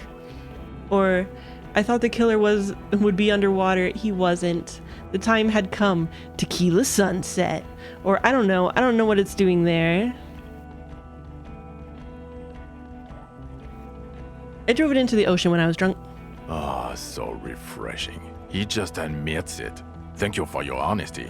Thank you for destroying 45,000 real of police property that's coming out of everyone's payslip.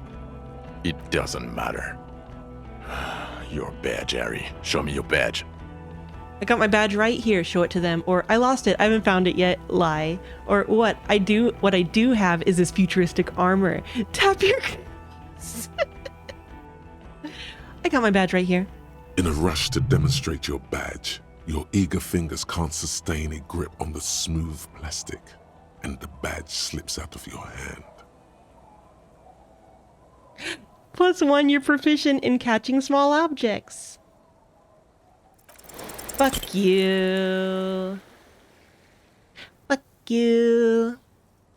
You juggle the badge for a second, unsuccessfully, and it lands on the ground, some 2 meters away. Ouch! You strained your elbow trying to catch that stupid thing. Damn it. Whatever. He found it. He found it, Jean. It's his badge. And your gun? The man stares at you unimpressed. As if having your badge and gun are natural states, not achievements.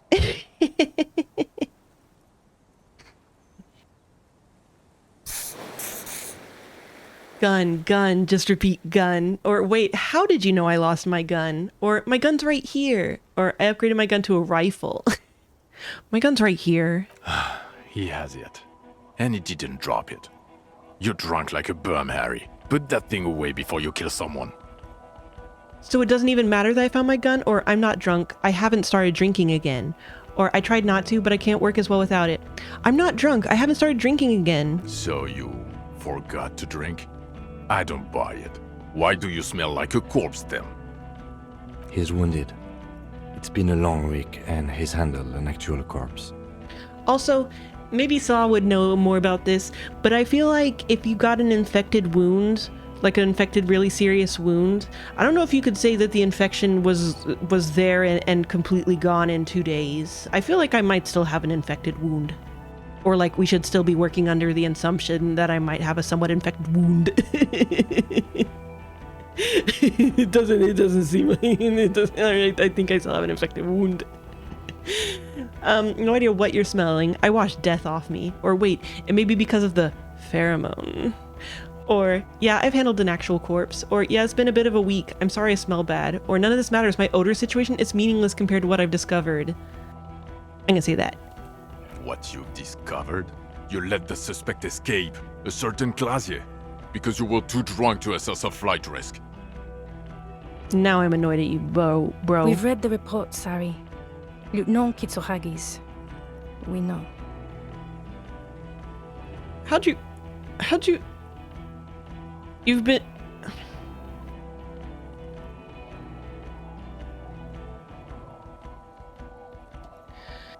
Did you stop reading? Did you stop reading halfway?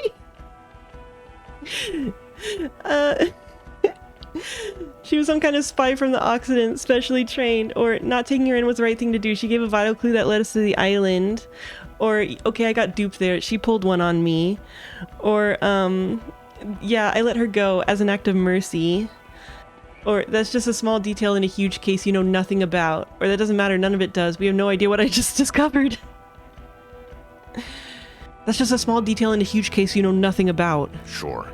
If it's part of your master plan, let's not even get into the other suspect who also escaped. Another detail?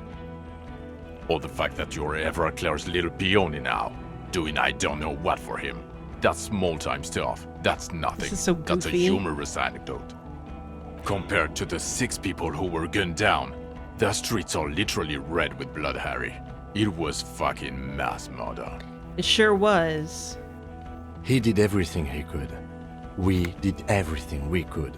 The company hired and vetted mercenaries. Idiot. Lieutenant Dubois got between them and the locals. He did so at considerable risk to his own life. He was shot, not once, but twice. We stopped an execution, not a negotiation. The loss of life was minimal compared to what it could have been.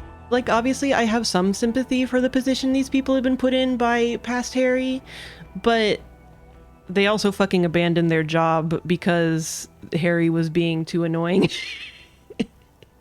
So maybe fucking step off, bitches. Oh fuck, I can be sorry, cop, though. I'm just sorry. Yeah, it was a massacre. We got wiped. Where the hell were you? Or I also solved the case. It's solved, all of it. Or the firefight is a trivial matter compared to the greatest discovery of the century. Yes, what he said. I'm just sorry. Yeah, it was a massacre. We got wiped. Where the hell were you? Don't make this harder for yourself. Thank you for the input, Lieutenant Kitsuragi. I didn't mean to suggest you didn't handle the situation. Yeah, you sure fucking did. He brushes a stray strand of hair out of his eye and coughs. He thinks of apologizing, but decides against it. You've spent the week with him on this case. What is your take? On the case? On Lieutenant Geoffrey Dubois. Well, the drinking, the gun losing, also losing the badge. That's all true. Although he has not been drinking on the job this week. See? 1 week. Why'd you even there's ask? The self-flagellation issue. He likes to apologize profusely, making it sound like he's guilty of at least first-degree murder. It's not a good communication strategy for an officer. It's worrying, especially considering his political views. Detective Dubois is, as you may know, a Mazovian socio-economist. Oh, come on! He wants to liquidate the ruling class, which, again, for a police officer, is a little odd. I took the moralist quest. I saw the mothership. That's really weird that it's just decided that... You should yell something. I'm a policeman of the state to come. Or, that's not a good idea. That's not a good idea. Yes, let's let the big boys I guess talk. they give you all of the appropriate ones? Other still, he is also an ultra-liberal hustler who is always on the grind. Oh, he How just he says them reconciles all. these 2 points of view, I do not know. But he is vocal about both of them. I've only occasionally self-identified as a hustler. And then there's the motor carriage in the sea, something I was not present for. But despite all this, he is a great detective. One of the best I have seen, in fact. He can talk human beings into telling him everything. And he doesn't stop. In all the time I've spent with him, he has not once stopped pursuing leads, however far-fetched and tangential. He is tireless, madly driven. Is that a bug, or is there just nothing for moralism?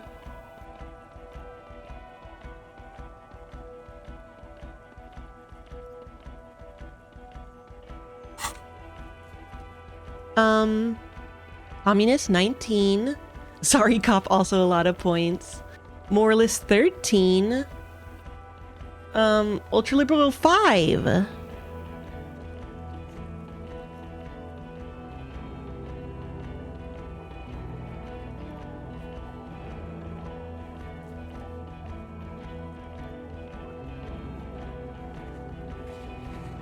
Moralism only happens if it's the highest and you don't have any political thoughts besides moralist.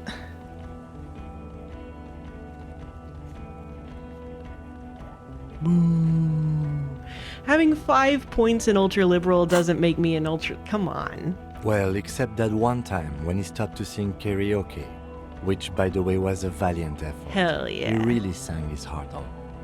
Yeah, it was what it was. Other than that one time, he has tirelessly worked on the case, and he solved it. We have a confession, a murder weapon, and the perpetrator, locked on the island right now, awaiting transportation. Locked, in air quotes. He apprehended a straggler who stayed hidden for 50 years, ever since the revolution, who's probably committed other murders over those years. Oh, and he also discovered a new species. A new species? A colossal stick insect. It was on the island, camouflaged Please as have a the reed. photos still work.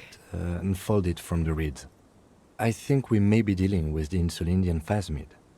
He takes out the photo of the phasmid and shows it to the officers across the yard. The wind blows, flapping the glossy rectangle in his hand. Look at this phasmid. Look at that fucking phasmid. Very sneaky. You hear gasps beneath the howling of the wind. Don't you fucking blow it out of his hand. As you can see, it's about 3 meters tall. In fact, we think it may be the largest land invertebrate ever discovered. Oceana. Or boom shakalaka motherfucker. Or, so as you can see, I'm a pretty okay detective and an absolutely giant communist. Or this is what I've been trying to tell you about. Or say nothing. I'm gonna say boom shakalaka motherfucker. Fucking hell is that? Is this somehow connected to the case? The killer did not seem to be aware of the phasmid's presence. Exhibiting a strange, atypical dementia, he fell into a stupor after its appearance. He became near catatonic. I'm opening the door because I could hear Taro scratching at it. Boom, boom, boom. Or ksh, yeah, the phasmid may have contributed to his mental state in some way over the years, or is probably not connected per se, but the perpetrator knew of its existence. I'm gonna say boom, boom, boom. Yes, but also... It's probably not connected per se. So it is connected. I must say, this is absolutely extraordinary. Damn right. I don't even have words for it. Yes, it really does make it hard to fire the drunk. His tired eyes follow the photo as the lieutenant puts it away. This is a very, very sad man who has just seen something that's made him forget his sadness. Now you make your case. Now is the time. Now or never. I also started a nightclub in the church. Or, also the phasmid was female, the reeds are its nest. Or the killer, Leonidas Dros, we have a strong motive for him. Or, and I also fixed the strike situation. I mean, I don't know if I would say that. Or there was also a dead man on the boardwalk, a missing person I found. Or I also looked into the mystery of the doomed commercial area. Or I confiscated drugs from Kuno's dad.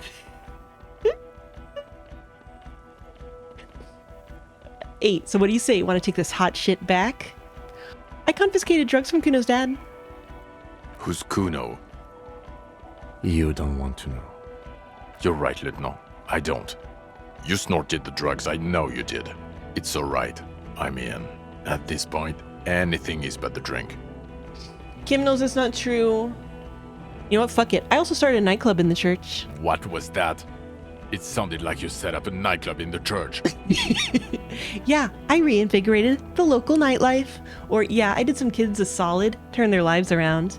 Or yeah, and I discovered a hitherto unexplored entropernetical phenomenon in there too. A 2-milliliter hole in the world. I'm gonna say that. Get a grip. No one cares about your anthroponetic adventures right now. You should. 4 kids were living in a tent on the ice. They were going to drown when it melted. It's not optimal, but the building was abandoned, so he put them in there. Okay, Kim, if that's how you want to try to sell it. It's not. They were also that going to sell okay. drugs. Get off this subject now. We have a strong motive for him. Lilianovich. A revolutionary matronym. I don't have time for this. Straight to the motive, please. Of course, excuse me. I just thought it was noteworthy. He wasn't know about the quite matronym sure thing. about the straggler before he heard this detail. It must have convinced him.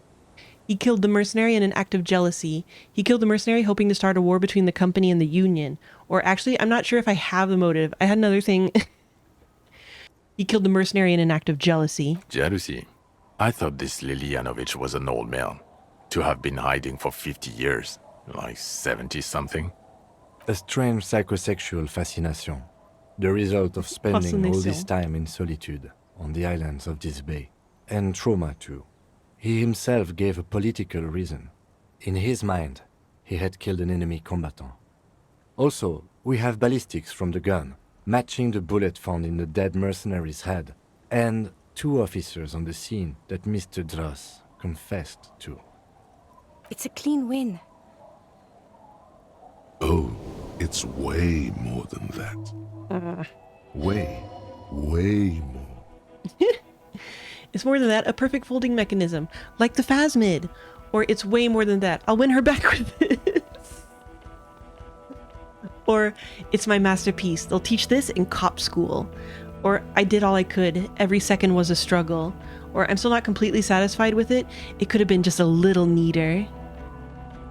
I did all I could, every second was a struggle. I've never doubted you can pull yourself together and work. In bouts. Bouts don't last. I can still smell the booze on the wind. I can still smell the shit from your mouth. God damn it. Doesn't it ever leave? It is there. Like in your bones or something. It will pass in time. It's pedantic, and also envy and jealousy are synonyms in modern English, so there's also a dead man on the boardwalk, a missing person I found. Yes. Fallen through a gap in a boardwalk. Drunk. How did you know I found him? The body was transported to Precinct 41, our morgue. I had Tilbrook and Mullins take care of funeral arrangements and family stuff. Alert, Fran. Also of alert. Power. See, since the stream's going so long, they're starting to get restless for the nom-noms for midnight dinner. They demand midnight dinner. Towel. And also Towel. baby. Towel. This is my tribunal. This is my cop tribunal. Fran can't believe this shit.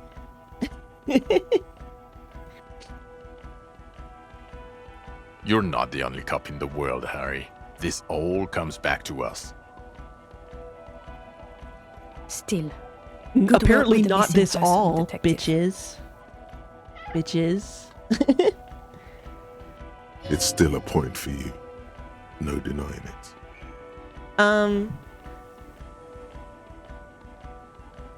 So what do you say? Want to take this hot shit back? I don't want to, but you discovered a new species and solved the murder. He shrugs. So I have to. Jude. What logic? Anything that ends the trial is okay with me. A quick nod. Agreed. The public relations potential of this is too valuable to let go. Okay. We have vehicles in the square, and the perpetrator needs to be taken into custody. Let's go. Now you will finally get to know who you are. Wait, I have a few questions before we go about who I am. The man looks westward, impatiently, jingling his car keys in his pocket. Am I a dirty cop working for La Puta Madre? No. No, because the suspects seem to think... You're too unstable to work for a mob boss. You're suicidal, Harry. No mob boss would take you. Fuck yeah. I assure you, I wouldn't consult for a corrupt unit. He would immediately backpedal out of it. I told you it's not that bad. Also, yeah, so fucking Ruby was just like a few different red herrings piled on top of each other. Thanks, Ruby, for your place in this story. Precinct 41, what kind of station is it? Or at the Phasmid, I need to tell Lena about this ASAP. Or Lieutenant Kitsuragi, what will you do now? Why am I like this? It's not a mystery. Some chick fucked you over. Also, you were drunk. You really went with it too. Really maximized the damage. He sure is taking my side on that aspect of it for someone who hates me so much. Some chick? Who? Dora something. Dora Ingerlund. Yeah, you mentioned the name. Of Explorer fame? Not Dora Dubois. So we weren't even married? No one is married anymore. This is Revachol. I see. When was this? God, I don't know. 6 years ago? She was way before my time. 6 years and you haven't gotten over it? What the hell is wrong with you? 6 years? Yeah, or 7. You're not doing too good there. It's an old man thing. 2 old years equals 1 normal year. That and Dora Ingerlund really tore you a new one. A big one. Who was she? Incredibly bangable. Huh? She was extremely fuckable, Harry. Gorgeous. Gross. A gorgeous bourgeois woman. can't Wayfish. believe this Like a shit. Welkin, basically. Welkin! Snow Welkin. Blonde Welkin. Heartbreak Welkin. That's cute at least. Pain Welkin. I've only seen a picture, but it's obvious you formed a real spiritual connection with how pretty she was. One you never recuperated from. Fucking gross. Look, the sun is about to go down. It's time to go. I like Eugene a lot less now. I think she taught in the Académie des Arts, east of the river. Way east. Hard to say which came first, the middle-class chick or the drink. Egg and the chicken kind of thing. My point is, you need to see a psychiatrist about this shit. Not a psychologist. Several degrees harder. Is there something harder than a psychiatrist? A forensic psychiatrist? Go talk to that. Xanik, it's because he, like, we ask about, this ex that we were apparently so obsessed with, and his first thing is just like, she was so fuckable. She was so hot and bangable. Who cares about anything else? It's probably all that mattered. I could fuck her right now. In other words, he's heard enough about this.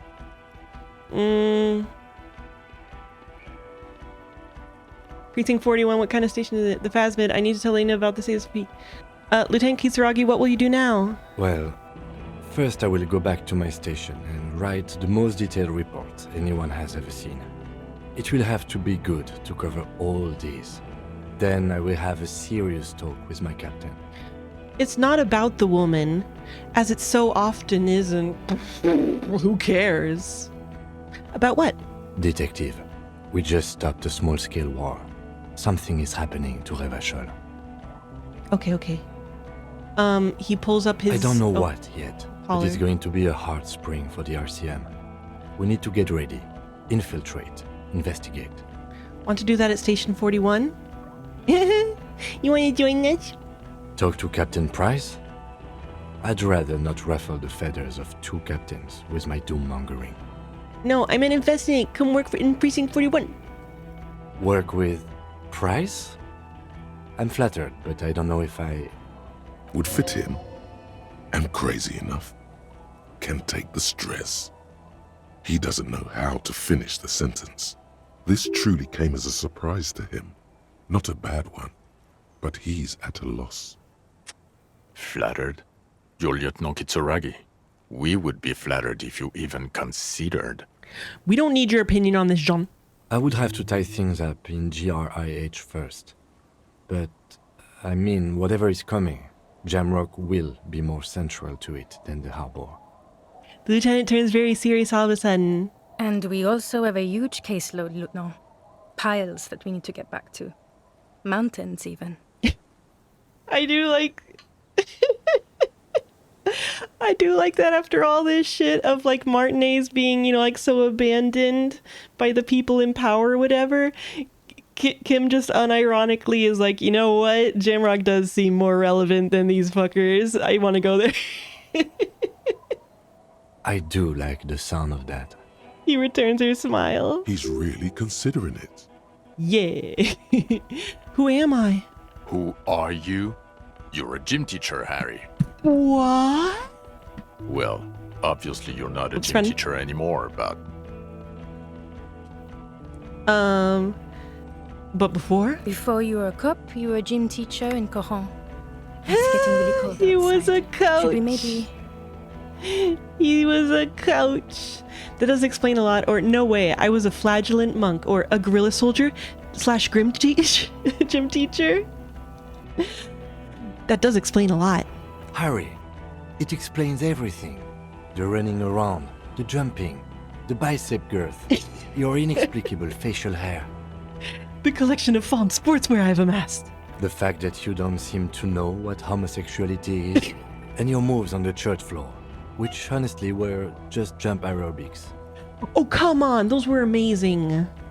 Also, this guy. Just everything about this guy. Talking about himself.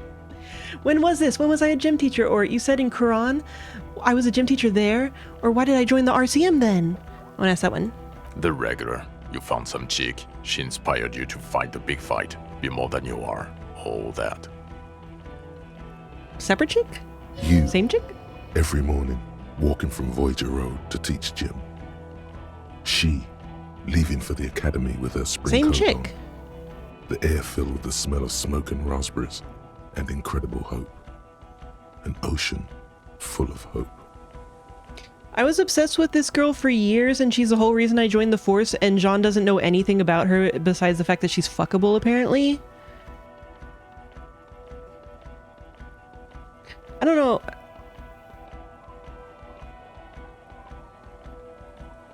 When was this? When was I a gym teacher? In your 20s or late 20s. You've really let yourself go since then. You said in Quran, I was a gym teacher there? Yes, you taught gym in school. I believe that's the term. Taught gym at a high school. You were a high school gym teacher. The smell of sweat and glue. The worn floorboards. I'm sure there's been Kula lots is of fan just art of him east as the gym Jamrock. teacher. It was a short walk every morning to the baseball field or the sports building. High school. Harry, your goings-on with Kuno, Andre, Acel, the whole thing on the ice. That's why you are so juvie. Hell yeah. His smirk suggests barely contained laughter. Harry Dubois is a friend to all children, just like Kamen Rider. Okay, I see now. I knew it. I knew no normal human being can run like that. He's an honest-to-God gym teacher. Amazing. Precinct 41, what kind of station is it? Us? We're the bloody murder station, haven't you heard? We're the bad guys. No one likes us. That's not true. Jamrock is too big for one precinct. You're just understaffed. And everyone respects the 41st. You have Captain Price. Oh, here's where Captain Price would have come up. Thank you, Lieutenant. You're being kind. It is an understaffed station and the district is too big, which is why we need to... He tilts his head northward. Get back to it. We left Torsen and McLean to run the Sea Wing. It's not good. We left the guys from our RPG campaign to run the Sea Wing, and they're real jokesters. Oh, hey Taro, thank you for walking in front of my camera. And the Sea Wing is, and prices... Oh, and prices? Ptolemy Price? He's the son of the old Price, one of the founders of the RCM. He's one of the most highly regarded men in the Force. You're lucky. Somewhere under the curved roof of a former silk factory shaped like a ladybird with 2 chimneys, Police Captain Ptolemy Price sits behind a heavy wooden desk. Resident medic Nix Gottlieb pours him coffee. It's silent in the captain's office. They speak of change, the city, the tension on the streets. They speak of the events of April and the blood on the streets in May. Also, by the way, remember when you fuckers thought I might have been able to get through the rest of the game last night if we went a bit long? You fuckers? Did we recently shoot up a church by any chance? So he remembers that. Yes, there may have been a raid on some churches. It wasn't good press. Shooting up churches never is. I was out of town, to be clear. What happened? Why did we need to go there? Our enemies were hiding in a church, to the best of our information. That's it. I'm not talking about this anymore. Your security clearance is shit tier right now.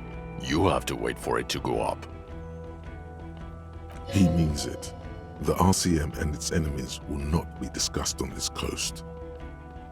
Your clearance will not go up while you're within earshot of the Union headquarters. So I work in the bloody murder station? Okay, it's not the bloody murder station. It's an old converted silk mill with green desk lamps and a coffee corner. A lot of good people work there, hard, every day. Jamrock is the largest ghetto in Rivershore. I have the kitten food in my lap. Faubourg, technically, but it's divided into 11 districts. Jamrock only has us. The press will blow over. No. Jamrock is lucky to have you, and it's often considered to be the greatest of the districts. You're lucky to have it. Thank you again, Lieutenant. The Phasmid, I need to tell Lena about this ASAP. Who is Lena? She lives at 1113 Tabernacle Road in Jamrock. Remember? A cryptozoologist, all that stuff. She told me about the Phasmid. Tabernacle? It's on the way over. Near where you live on Perdition. She looks at Vicmare. Fine, if we're gonna drop you off anyway. She and her husband were conducting the search for the Phasmid. It's their discovery, in part. They should know as soon as possible. It would do you good to deliver some positive news for a change. She is going to be over the moon. Hell yeah, she is. Wait.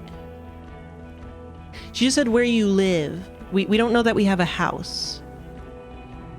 Watch out, or she'll faint. I'm ready. Good. She looks at you then, Vicmare. Fuck it, let's go. Trump brought his motor carriage. It's a 20-minute drive to Jamrock. Oh, is Perdition like a upper end area? The great district hums in the slowly falling snow. A chessboard of wooden houses, 80,000 living souls, and chimney stacks. Fire traps as far as the eye can see. From Main Street to Precinct 41, to Boogie Street, forking into the white horizon. Breakthrough imminent! You close your eyes and hear the dogs I see. bark. A lone woman sits by a factory window, dreaming of meteorite strikes. On Rue de Saint-Jérôme, a square bullet slides into a square-shaped chamber. In Old South, a man Square without bullet. eyelids smiles. Square Spring bullet has hole come. murder. It's time. Torsen? Yes. McLean? Yes. Heidelstein? No. Vicmere? Yes. Dubois? Of course. Wait, what? Really? Nix Gottlieb looks up from the list. I hear he's unstable. You say that like it's a bad thing. Captain Ptolemy Price gestures with Idle's a son was ballpoint the only pen. one for us not It's dim being in his office, and the rehired, curtains is are that drawn. it? Harry's our man. He'll pull through. When he does, he'll side with the people. Understood. Gottlieb returns to the list. Minnow? Of course. Oh wait, never mind. It's a bad thing. The ballpoint pen is dim in the... Wonderful. Their man for what? Then can we please just go back to Jamrock now?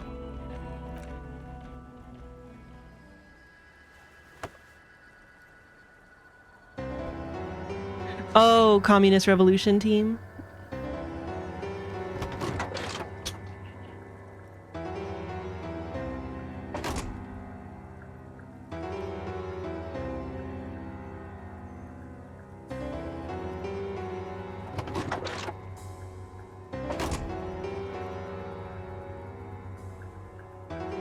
Aww.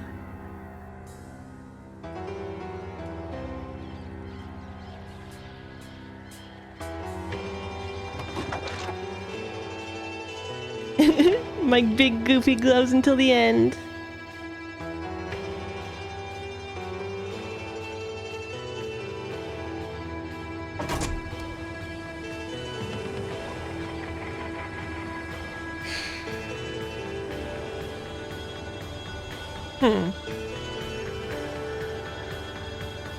I can't believe this shit.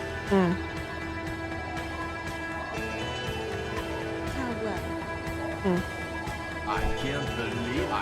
can't believe this shit. I can't believe this shit. I do feel like the first third of the game is the strongest. And obviously there's strong moments throughout the game, but I do feel like the end is a bit of a weak point for me. Especially, I mean, it's just the fact that it had to be saved by a literal, like, magical giant stick book shooting. What the fuck?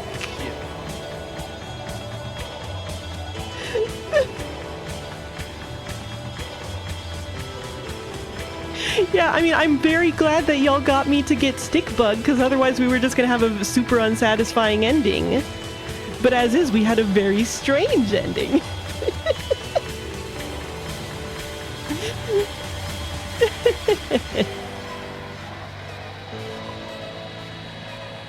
The deserter was too gross and sexual for me. Like whatever other thematic things they were trying to do with him in terms of like, he's like Harry, but worst end or whatever. It's just like, he's too rapey. He's too rapey. I mean, I guess Harry could also have ended up very rapey, but then,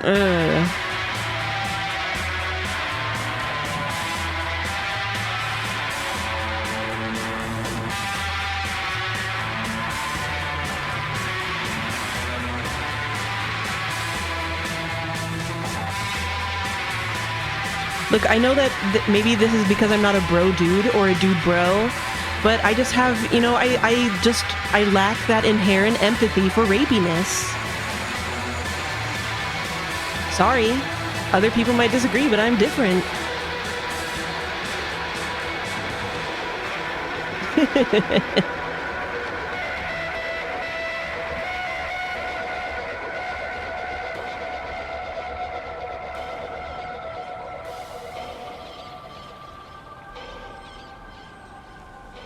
Well, that's the thing, it's like there was some interesting stuff going on there thematically.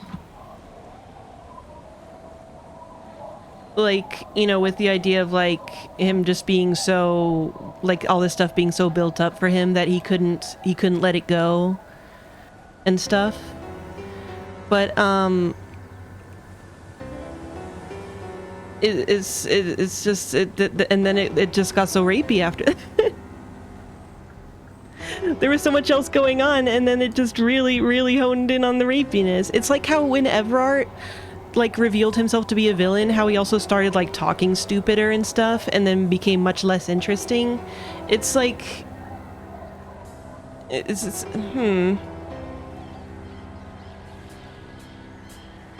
yeah, it's like they have these interesting things and then they feel like they need to do like, and also he's a rapist, or and also he goes, yeah, ha, ha, I don't care how many die, ha, ha, ha.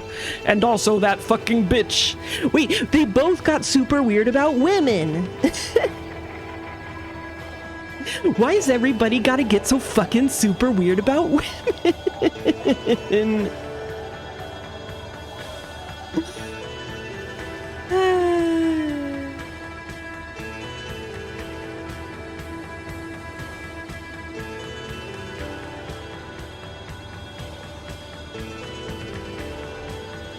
That's a whole, I mean, I guess watch my series of VODs to understand our ongoing conversation about Everard. But they did make him very, whatever you know, I understand that some people are Everard apologists, but he was unambiguously, ah ha ha, that dumb stupid cunt bitch, ha ha ha ha, in his final, you know, dialogue with him. So like, whatever, man. Like, whatever, man. Let's just ignore that part. He probably doesn't mean it. It's probably more about how he cares about equality so much that he has to hate women. He has no choice.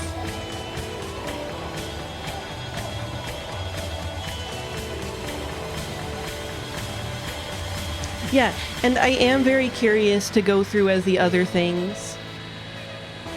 This game, it is a very weird mix of like these very serious issues, but then also like, now go through as the silly drugs man. And I mean, I do want to go through as a silly drugs man and see how that plays out, but it's also, it is an interesting mix, certainly. I don't know. I mean, to be clear, it's a very worthwhile game to have played through, and I do think it's very good in a lot of ways. It's just there's a lot of choices, you know? There's a lot of choices.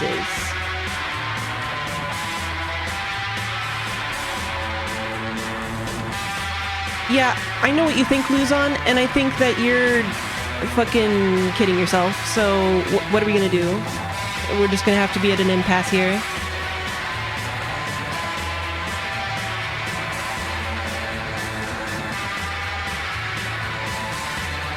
I don't think he meant the things he said, because those things make him look like an asshole and a yeah. And just because he goes, that doesn't mean that he's not like a really caring man of the people. Just because he let a mentally ill woman run around with our gun specifically to use us, that doesn't mean that he didn't do it in like a loving, caring, good person way. He's a loving, caring, good person. Nah. I don't like him.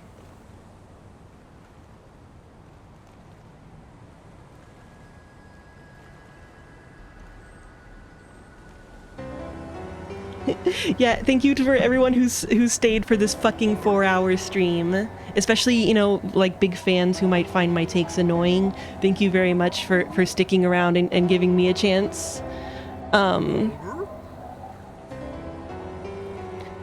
I don't know, Orange. The problem is that, like, obviously, I do have a little bit of oppositional defiance in me, just a tad, and I also obviously get very defensive. So when I have like these opinions about a game, and obviously because everybody loves Disco Elysium, everybody has to like argue against every little thing, and like I just like don't understand what a story is, and then like I do get like. So, you know.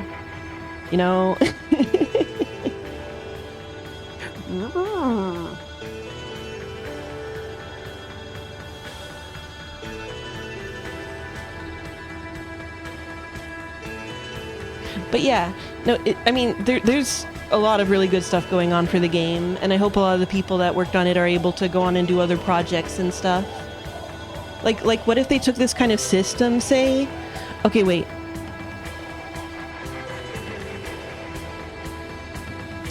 I know, Orange, but like... you know, like this whole like Melanie will not let go of her complaints. Luzon has been like really pushing like over and over that, damn it, you've spoiled what I wanted to make the stinger. I was gonna say, I really hope they can go on and make another story, like maybe like in a different setting, maybe with a different protagonist, like say it was in the Alps and they're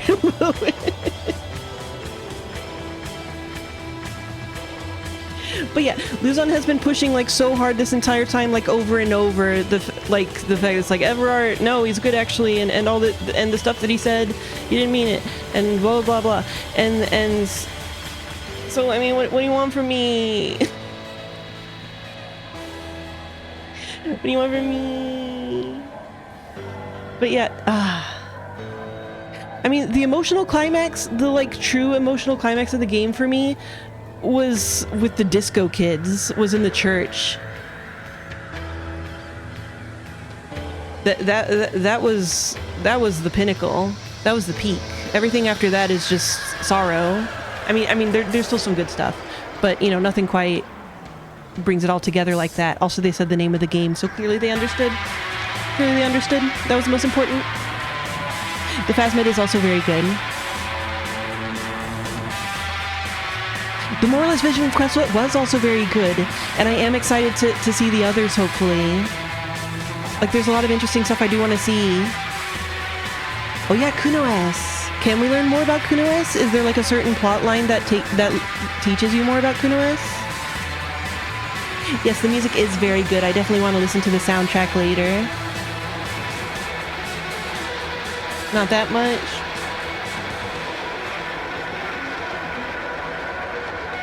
Alas.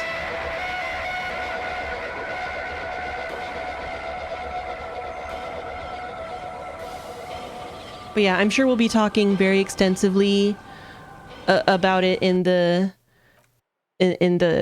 Discord and all that stuff, and probably have more, you know, discourse Elysium, as it were. But yeah. No, yeah, Sea Power has definitely come up a lot, and especially we talked about it's a really great game for, I mean, a really great track for the Moral Intern quest, and those were all new that they did for those quests, since, you know, I didn't know before that they were only for the final cut. And, oh, okay, and, oh yeah, I did see you say that. That's fun. Oh no! Well, also, oh yeah, so tomorrow, Balatro. I do have it, and I thought that might be a good, you know, break game between other games. Have a little silly. So yeah, Balatro is what we will do. I will be Cat Melanie with the card hands. It'll be a good excuse to be Cat Melanie with the card hands again. Taro! You're about to get midnight dinner, fucker. Get ready. Get fucking ready. Hasta mañana, bitches.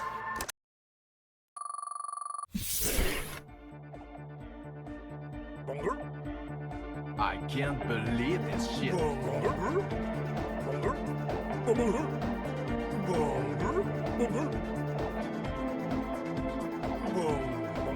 I can't believe this shit.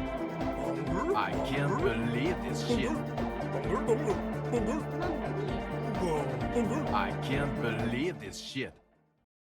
Let he who is, let the person who's not at least a bit rapey raise their hands. Oh fuck, I can't raise my hands. I'm a VTuber. Ah shit.